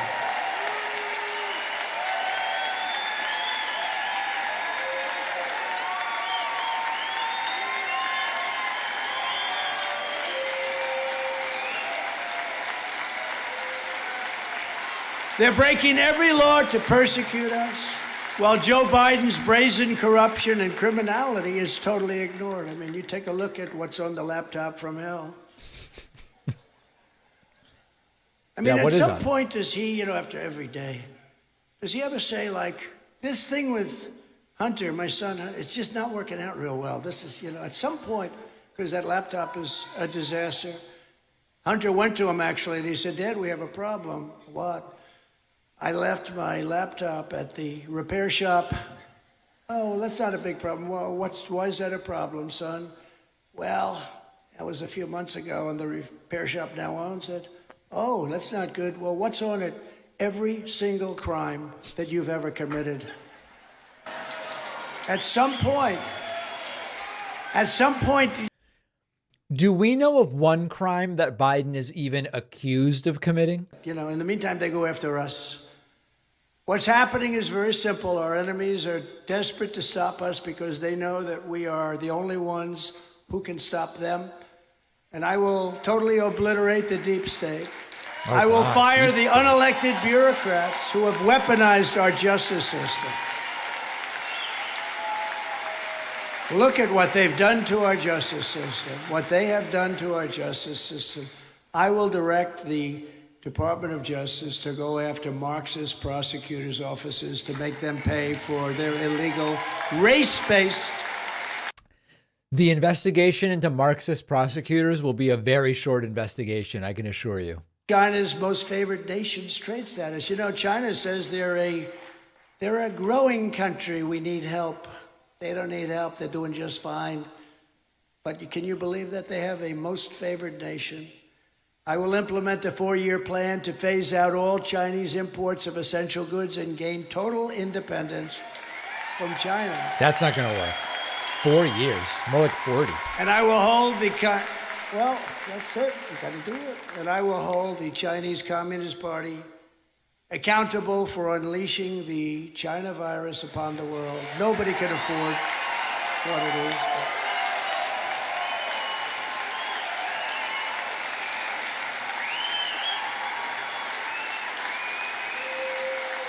Okay. Pretty bad. You know, I told you before that I was very proud of the trade deal that I made with China and the farmers. But then we got hit with COVID.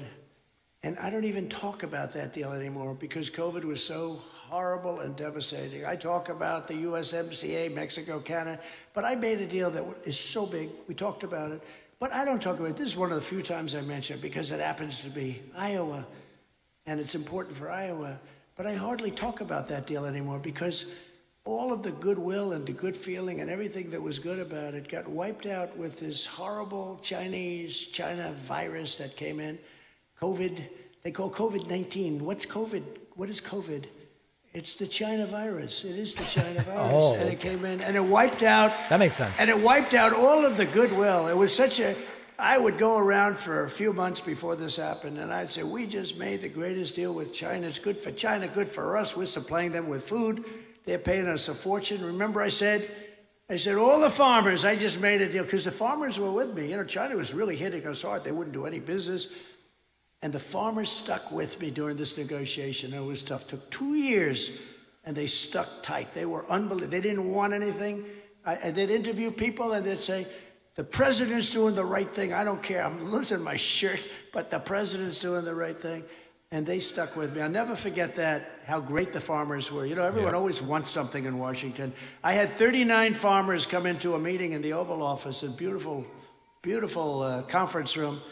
I said, I'm going to get you so much. They said, we don't want anything, sir. We just want a level playing field. I'll never forget that. Nobody else said that to me. Everyone else, they want subsidies. They want everything. The windmills. How about the windmill stuff? The windmill stuff. They get a lot of subsidy. But you know what? They want something. The farmers wanted nothing. They just wanted, I never forgot it. I tell that story 100 times. They're unbelievable people. They just wanted, they said it, a level playing field. And I will end Joe Biden's inflation nightmare and quickly rebuild the greatest economy in American history. We had the greatest economy in world history. China was supposed to take us over in 2018, was supposed for years. 2018 was the big year. I said, oh, this is a terrible thing. What? It's not a good, I don't want that. And we built this country so strong. We had an economy we were leapfrogging them. They would have never caught us.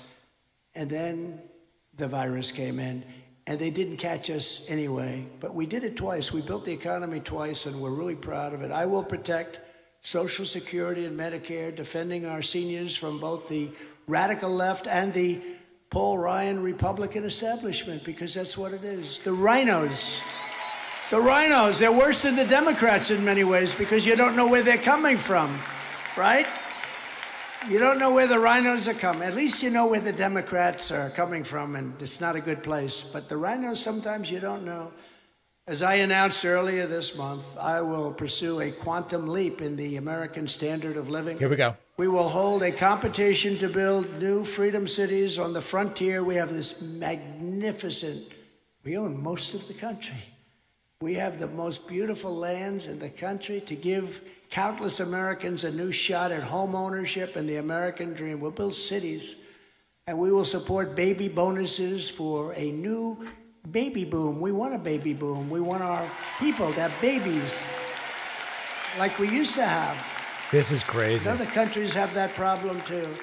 I will immediately sign a new executive order to cut federal funding for any school that's pushing critical race theory, transgender insanity. Transgender.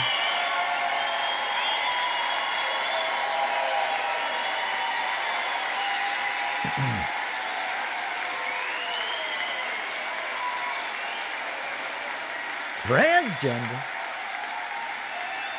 And any other inappropriate racial, sexual, or political content on our children, their children. I'm going to double check how long this has been going on. Hold on.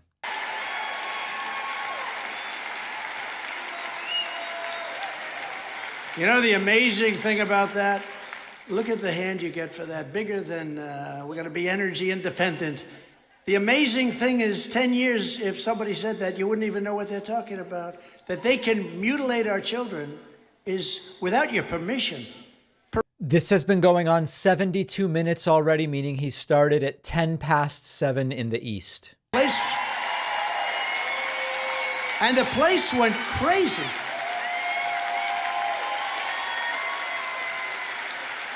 The place went crazy, and I said, can you imagine what I'm doing? I'm saying, parents, you have rights. That's what I'm saying, basically. Simple. Parents, you have rights. The place goes crazy because our country has gone crazy with this nonsense. I really believe it's people that hate our country. It has to be. It's people that hate our country. And just as you're doing right here in Iowa, we will keep men out of women's sports. That's another easy one. Wow.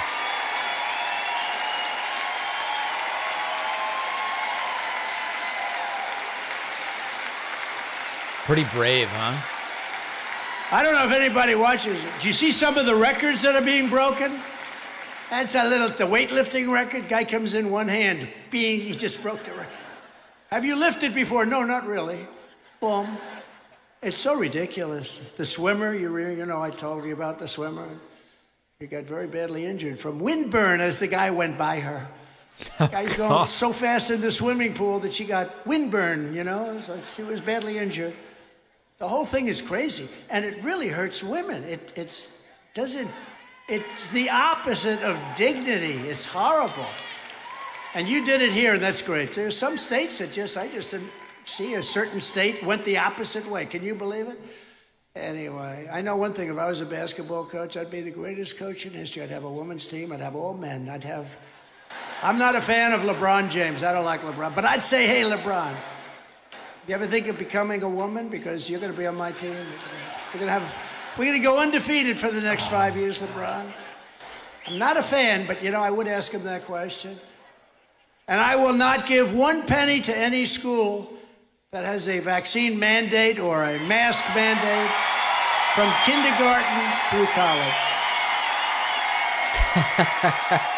All right. Uh-oh. Did we just lose the feed? Out of control. Did you hear that?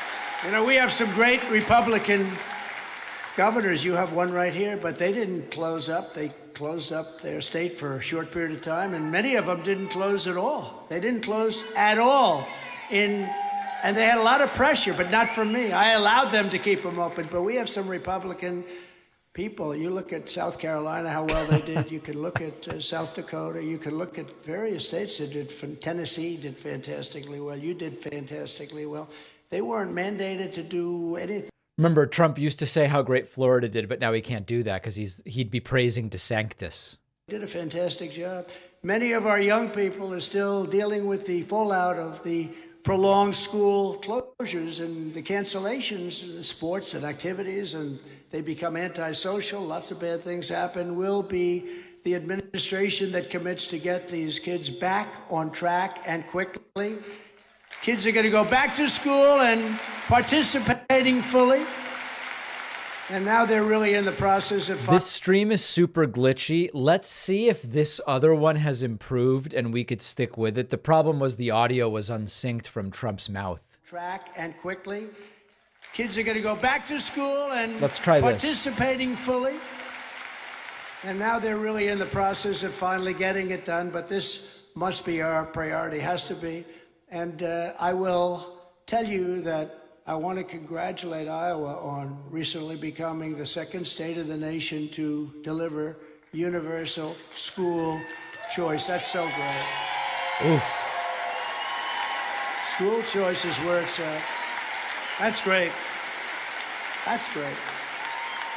Very important to you, isn't it? Very important. I know every time I'm with Kim, she really finds the education. You know, some people are for it and some people are less for it.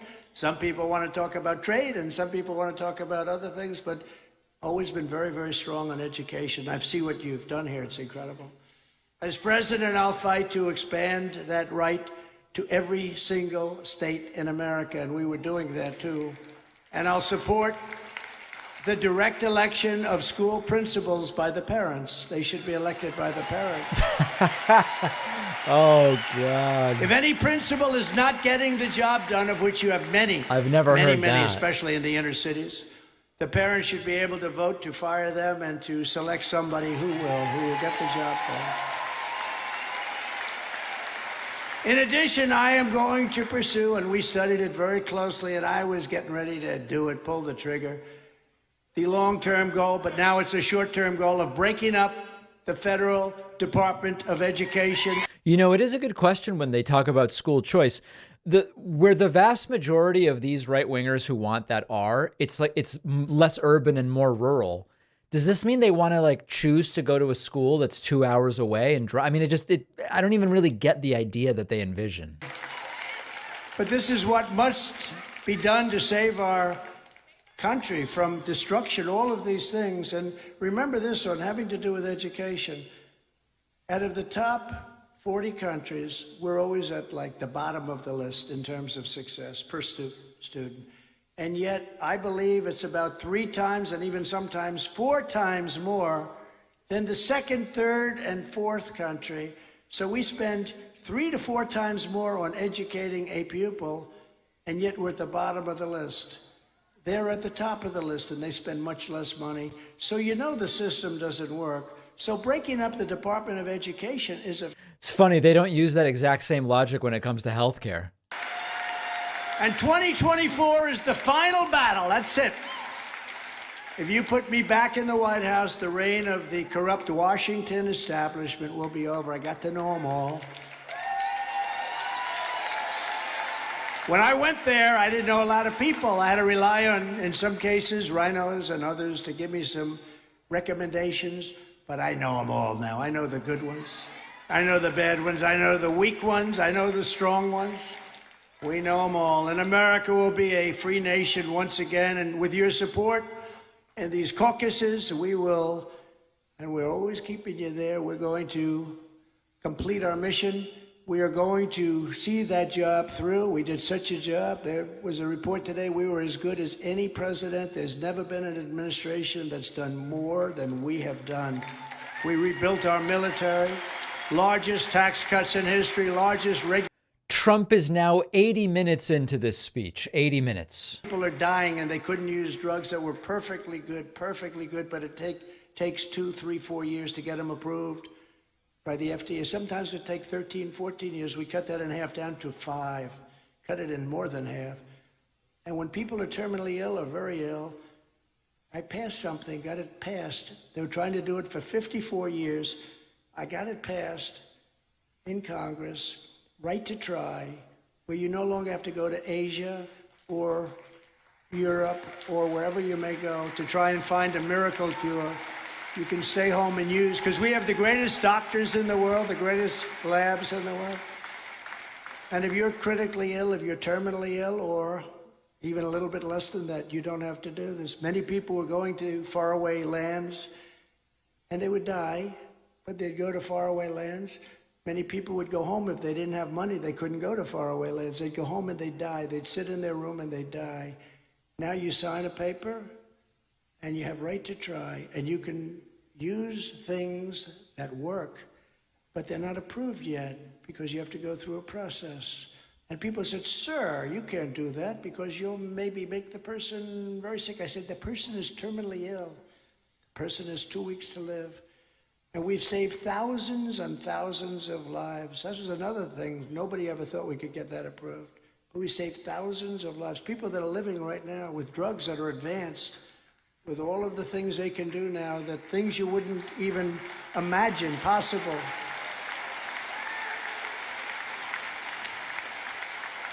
But we did so much, and we rebuilt our military. Think of that. We had planes, we had fighter jets that the grandfather that already? flew, and then the father, and then the son is flying it, or was flying it. We have all new beautiful stuff. The $85 billion that we gave away, it's too bad, but that's actually small compared to what we did. We rebuilt our entire military, and it's been amazing.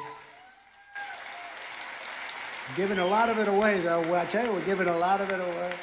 And we're going to finish what we started. The people of Iowa have always been there for me. You've always been there for me. Somehow we had a great relationship right from the beginning, and I think I can honestly say that I have always been there with you, and I always will be there with you. What? Together we will end the era of weaponized government forever. We will end woke. We will crush the deep state. We will save our economy. We will defend our farmers. We will evict Joe Biden from the White House. And we will make America great again. Thank you. Thank you. All right, is that the end? Very low energy.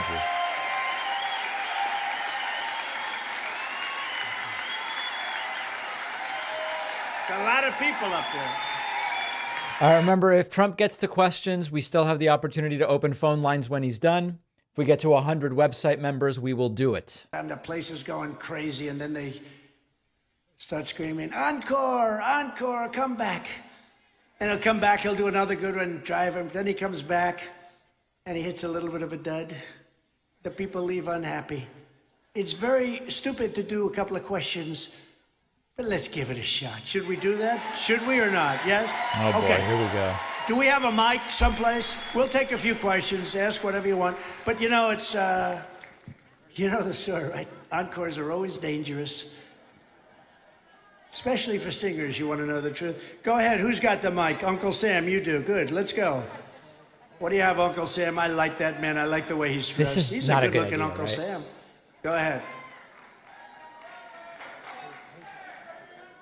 Go ahead. You have a mic? Yeah, go ahead. You could give it to anybody that has a question. Anybody has a question, go ahead. Ma'am, please. Go ahead. As a member of Moms for Liberty, yes, parental rights and education are top priorities. Yes. Seems like schools have become indoctrination camps where they're focused on sexualizing our children, and it's just not right.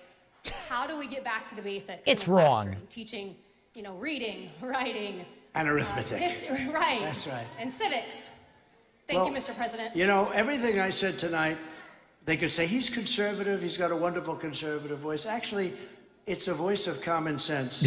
And with education, almost, in many ways, easier than other things, we have to get back to common sense. And that is reading, writing, arithmetic. What they're teaching in schools today is insane. And most people understand it. Even the people that want it, they understand it. So we're going to do something. And a lot has to do with your governors and your people that are leading your states. No and, answer. They're going to be given free rein to do what they want to do. You happen to have a great governor that's very much into it. And she's taken this state so far. I'd love one person to get up and go, sir, what does it mean to teach transgender? Thank you very much. Thank you. So not an answer. Yes, please, go ahead. Go ahead.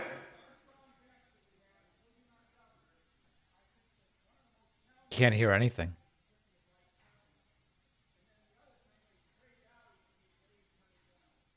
That's interesting. Yeah, Trey Gowdy's very good. I think he's very good. We're going to have a lot of great choices for vice president. We're going to pick a great one. Oh, VP. But we're going to have a lot of great choices. You know, this whole process is interesting. There are those that say they're all campaigning right now to be vice president. We've heard that a little bit, right? But I will tell you, we'll pick a great one. Thank you very much. Yeah. Interesting. Okay, question over here. Go ahead, please. Yeah. Mr. President, our farmers are under attack from increased fuel and fertilizers prices. At the same time, we're demonized by Washington and climate life leftists. How do we protect our farmers from the activist EPA and reduce the costs for our Iowa farmers? So you were totally protected 2.5 years ago. Hard to believe it's 2.5. We have All a lies. year and a half to go. It seems so short now when you had to think in terms of much longer, but you were totally protected like never before. I think you would say, like never before. We will bring that back so fast your head will spin. A big thing is to get the fuel price down. Once that fuel price comes down, a lot of other things are going to happen, including the fertilizer, which I hear is a disaster for farmers right now. So we're going to take care of all of it. Yeah, he heard from that woman right now. Quickly. Okay? Thank you. Thank you, man. None of these are answers. That's crazy. Go ahead, over here, somebody. Mr. President, Yes. I'm full of gratitude for everything you have done for us and are doing for us, for we the people. I'd just like to ask, thank you, sir.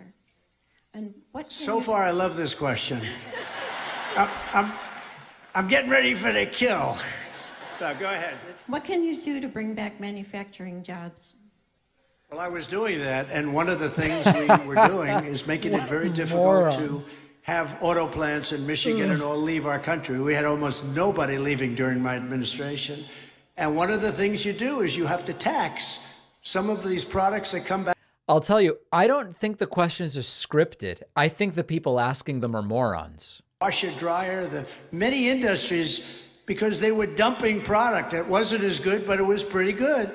And they were dumping product Big, into the United dumps. States. I saved so Dumps. many different They call them dumps. manufacturers. If you look at Whirlpool in Ohio, they had such a problem. South Korea was dumping, and China, thousands and thousands, millions of units in at a price that is just they weren't going to work. And I ended that. I put a 50% tariff on, and I was with them. That part of Ohio is thriving today. It's thriving, and those companies are doing great.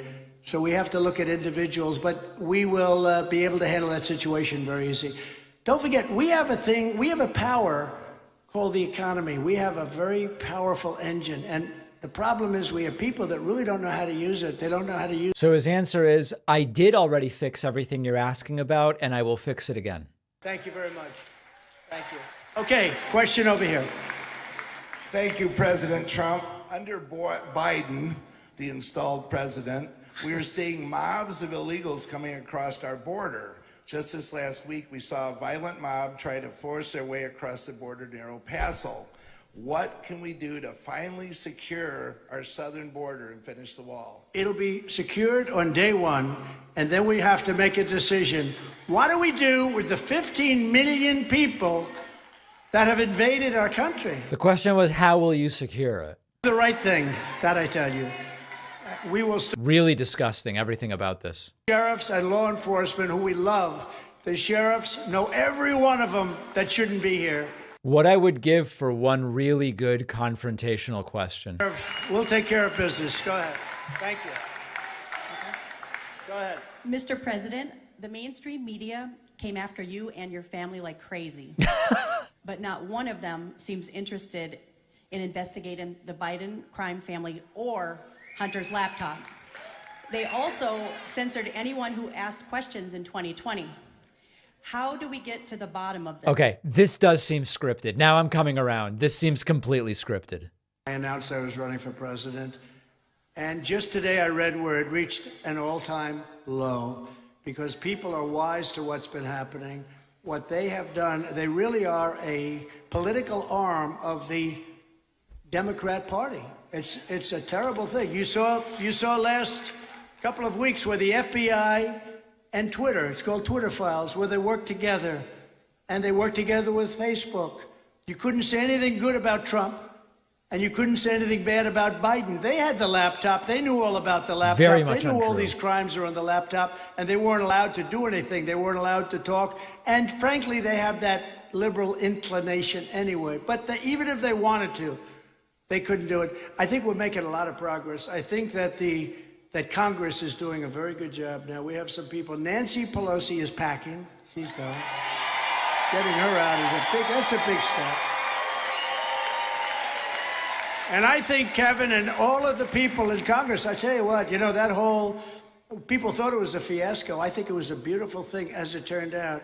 That 5 or 6 nights of voting and voting and voting and voting, I actually think that was like a cleansing action. It was a great thing that happened. And there's great unity in Congress. We do have to do something about Mitch McConnell. He's a disaster. He's a disaster. He gets his 10 guys and they give Biden whatever they want. There's something going on that doesn't make sense. They give him whatever they want. He gets his 10, 12 guys, and they vote in order to give the passage. They vote and they give him what he wants. I just cannot understand. Nobody can understand it. We got to get him the hell out. He's a problem, big problem. In the meantime, I hope he's feeling well, but he's a big problem. Okay, go ahead. We'll take 1 or 2 more. Go ahead. Hello, Mr. President. Got to be a good one. If it's a good one, I'm out of here, right? If it's a bad one, I've got to take a couple of more to get over the stench of the bad one. I just want to say it's an honor to hear you speak, Thank first you. of all. But my question for you is, what can you do to combat transgender athletes taking over women's sports? Well, you've done it here because your governor's passed legislation. You can't. No, it's major crazy. issue. It's like, how does people are seriously in favor of having it done, and I don't understand it. And I tell the story of that champion swimmer, and she's there and she's looking up and down the line. She sees friends that she's been swimming with. She's a champion, and then she sees this person next to her, and he's a monster. He looks like Wilt Chamberlain, but a little bit different. Oh my God. She sees the guy has a wingspan. She's like looking up and down, then she looks up, wow. And, he broke all these records, and it's just it doesn't make sense. It doesn't make sense. You would almost say, and I said it once before tonight, but you would almost say it's people that want to hurt our country because it doesn't make sense. And that one's a very easy one. Yes. A trans athlete wants to hurt the country by competing. Doing it. Some states are going the opposite direction, which is shocking. It's shocking. But we'll get it done throughout the country. It's going to happen. It's happening. It's just common sense. It's a great question, too. Okay. Yes, yeah, please. Great question. See you. Mr. President, my grocery bills are going up every week. As someone on a fixed income, that really hurts, and it feels like Joe Biden doesn't even care about us in so-called flyover country.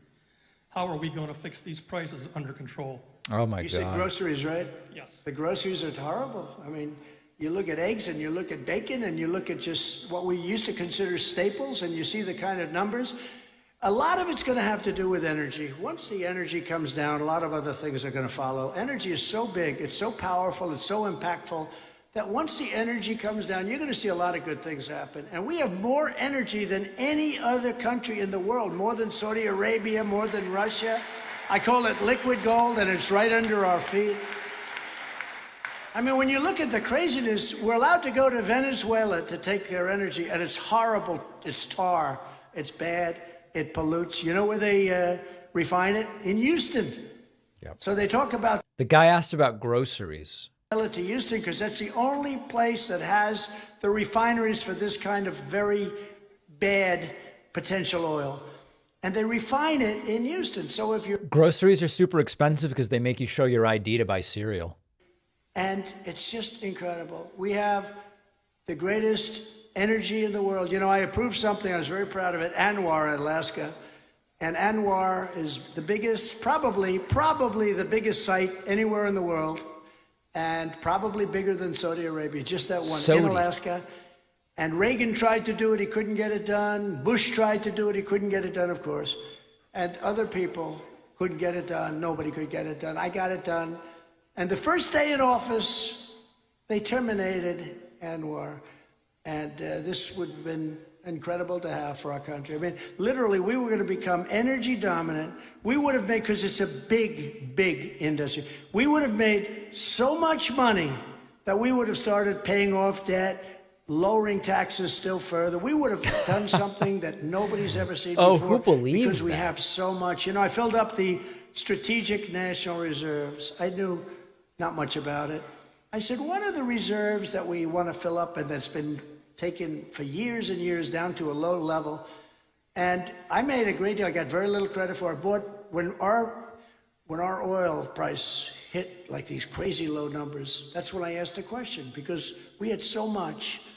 I said, what about filling in the caverns? These are these massive, as in Louisiana and various other salt, like the salt mines. They're big, massive salt mines. And I bought 75 million barrels for peanuts and filled it very close up to the top. We were going to be topping it out. And then Biden, just before the election, in order to keep prices a little low, he released all of that. And now we've set a record low. They've taken all of it and then some. And we have the lowest that they've ever seen it. Right now, it's the lowest that they've ever seen, meaning... Question was about groceries, right?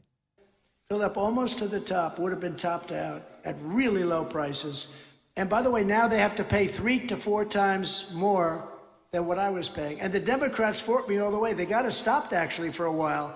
They fought me all the way at a price. The funny thing is, even if people came here with the idea of listening and understanding, it's impossible. It's a crazy thing. And a lot of times we'll say common sense, but the other side either doesn't have common sense or they really hate us.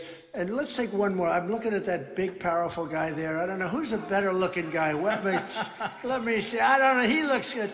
They look good. You look fantastic, and we love you. Thank you very much. I appreciate it. I appreciate it. I appreciate it. Thank you. You're the greatest executive I've ever observed in my lifetime, and I think you've made it possible for governors, including Kim Reynolds, whom I love and respect for many years, to become the really high-level executives by your example. Now, you have passed legislation, or got legislation passed for like the wall. It got paid for, it was passed, you signed it. And then there was the none of that Keystone happened. Pipeline. All of these things have to do with interstate commerce. Right. There are Section 1, or Article 1, Section 8 in the Constitution. Biden had no authority in law to reverse those things. And what would you do to see to that never happens again under your watch? Give me a break, through dude. your actions and with the legislation. Give me a Well, break. the Keystone, great. I love your question. I like your statement even more than your question, to be honest with you. This could be the last question of the night because I love it. Appreciate it. Appreciate the job you do also. Do you know each other? Sheriff, do you know each other? Do you know who that is, that man? Huh? I know Bobby. Yeah, I love this guy. I love them both. Ready? So I think what happened... Trump has no idea what the question is. Very simple. The Keystone Pipeline was a tragic mistake that they made. That was so much coming from other parts, and it was going right into the source. Everything would have been so great. And by the way, environmentally much safer. The wall, I built hundreds of miles of wall, but I ended up getting, I want to use a nice word because we have such young people here, but the word that would normally be used would be screwed. But I wouldn't use that word because I don't want to get in trouble with the parents of these two beautiful young boys. Screwed? No, what they did is they took advantage of the American public, and we built hundreds of miles, but there was other areas that we could have built. I ended up having to take it out of the military because I considered it an invasion, and the Army Corps of Engineers did a fantastic job. We built hundreds of miles of it. But I didn't get it the old-fashioned way, like getting it approved, because the Democrats fought us every inch. We had 11 lawsuits. Remember that the question was about, what was it, Article 1, Section 8 or something like that? Tried to fight the wall. But the bottom line is, it sort of shows, that's a good example. If you want to get something done, if you love our country, and you really want, if it's so important, you're going to get it done. You're going to find a way to get it done. This was sort of ingenious. We passed this big military budget. but we couldn't get a wall built for a tiny fraction of that. And I said, this is an invasion of our country. And it is, by the way. This is an invasion of our country, what's coming across our border. It's no different than soldiers. And they're bringing a lot of different problems than soldiers would bring. They're not bringing merely bullets, and they're bringing plenty of them. But they're causing tremendous problem for our country. And it's a problem that we may have a very... He doesn't answer a single question, and I don't even think he understands the questions, to be totally honest. ...with law enforcement to do it properly. Not going to be easy, but they're hurting our country. They're killing the blood, the life stream of our country, and we're going to do something about it. But why they killed the Keystone, I have no idea. And the union, representing all of those thousands of workers, 48,000 workers, the union endorsed Biden. That's a fair comment. In Trump's defense, the people asking the questions also don't seem to understand them. That's very true. Probably the second or third day in office, he terminated the Keystone Pipeline. So, so the people in that union are not too happy. They're not too happy. But look, bottom line is we have to use common sense. Right. And we have to do a little bit like Kim or a lot like Kim. And some other governors. Kim, you would be the first to admit we have some great governors, Republican governors, perhaps some Democrats too, but they don't seem to have our policies at all. You look at any Democrat-run state, and it's just not the same. It doesn't work. You look at these cities, our great cities, New York City is a crime den. Remember that the crime rate is higher in Oklahoma City, in the state of Oklahoma, run by Republican Governor Kevin's tit, than New York City or New York State. But Trump won't talk about that. One of the other things I'll do, because, you're supposed to not be involved in that. You just have to be asked by the governor or the mayor to come in. The mayor. Next time, I'm not waiting. One of the things I did was let them run it, and we're going to show how bad a job they do. Well, we did that. We don't have to wait any longer. We got to get crime out of our cities. Thank you very much for a good question. Ladies and gentlemen, thank you very much. Kim, thank you very much. Appreciate it. Thank you. Thank you, everybody. Thank you. Wow, that was great.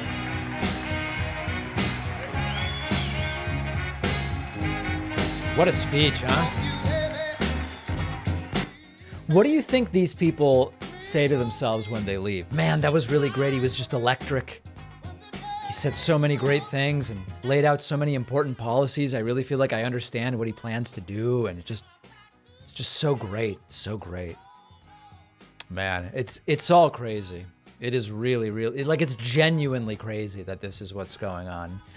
Listen, folks, I love that so many of you joined me. Please remember, if you're watching on YouTube, before you leave, hit that subscribe button. It is free, and we are slowly inching towards 2 million subscribers. It costs, oh my God, it quite literally costs nothing. Hit that subscribe button for us. Make sure to follow if you're watching on Twitch. Make sure to do the entire thing. Do all of it. Do everything. And we've got a great program coming up tomorrow. We've got, people are saying that the Trump cult explains everything. Yeah, basically. We are going to have to do a little revamp, I think, of a bunch of different stuff from the standpoint of moderation, and we're going to look into it super strongly. But I'm going to be back very soon. We're going to see everybody. The streams are working. The streams are back. It is all happening, and we'll see you all very, very, very, very soon. Uh-oh. Mangoes? My bag of mangoes. Uh-oh. I love mangoes too. 99 cents. Okay. Now that we are up under Biden's regime, my bag of mangoes now costs $11.99. That seems like a pretty good deal. A bag of mangoes. Aren't mangoes like $3 each? That's it. I want what, $8 or $11. That sounds good. The American people will lie. And highway robbery is what you're doing. Bring my mangoes back down. My bag of mangoes. My bag of mangoes. Mangoes? My bag of mangoes. Bring my mangoes back down. Raise the price of food. Don't raise the price of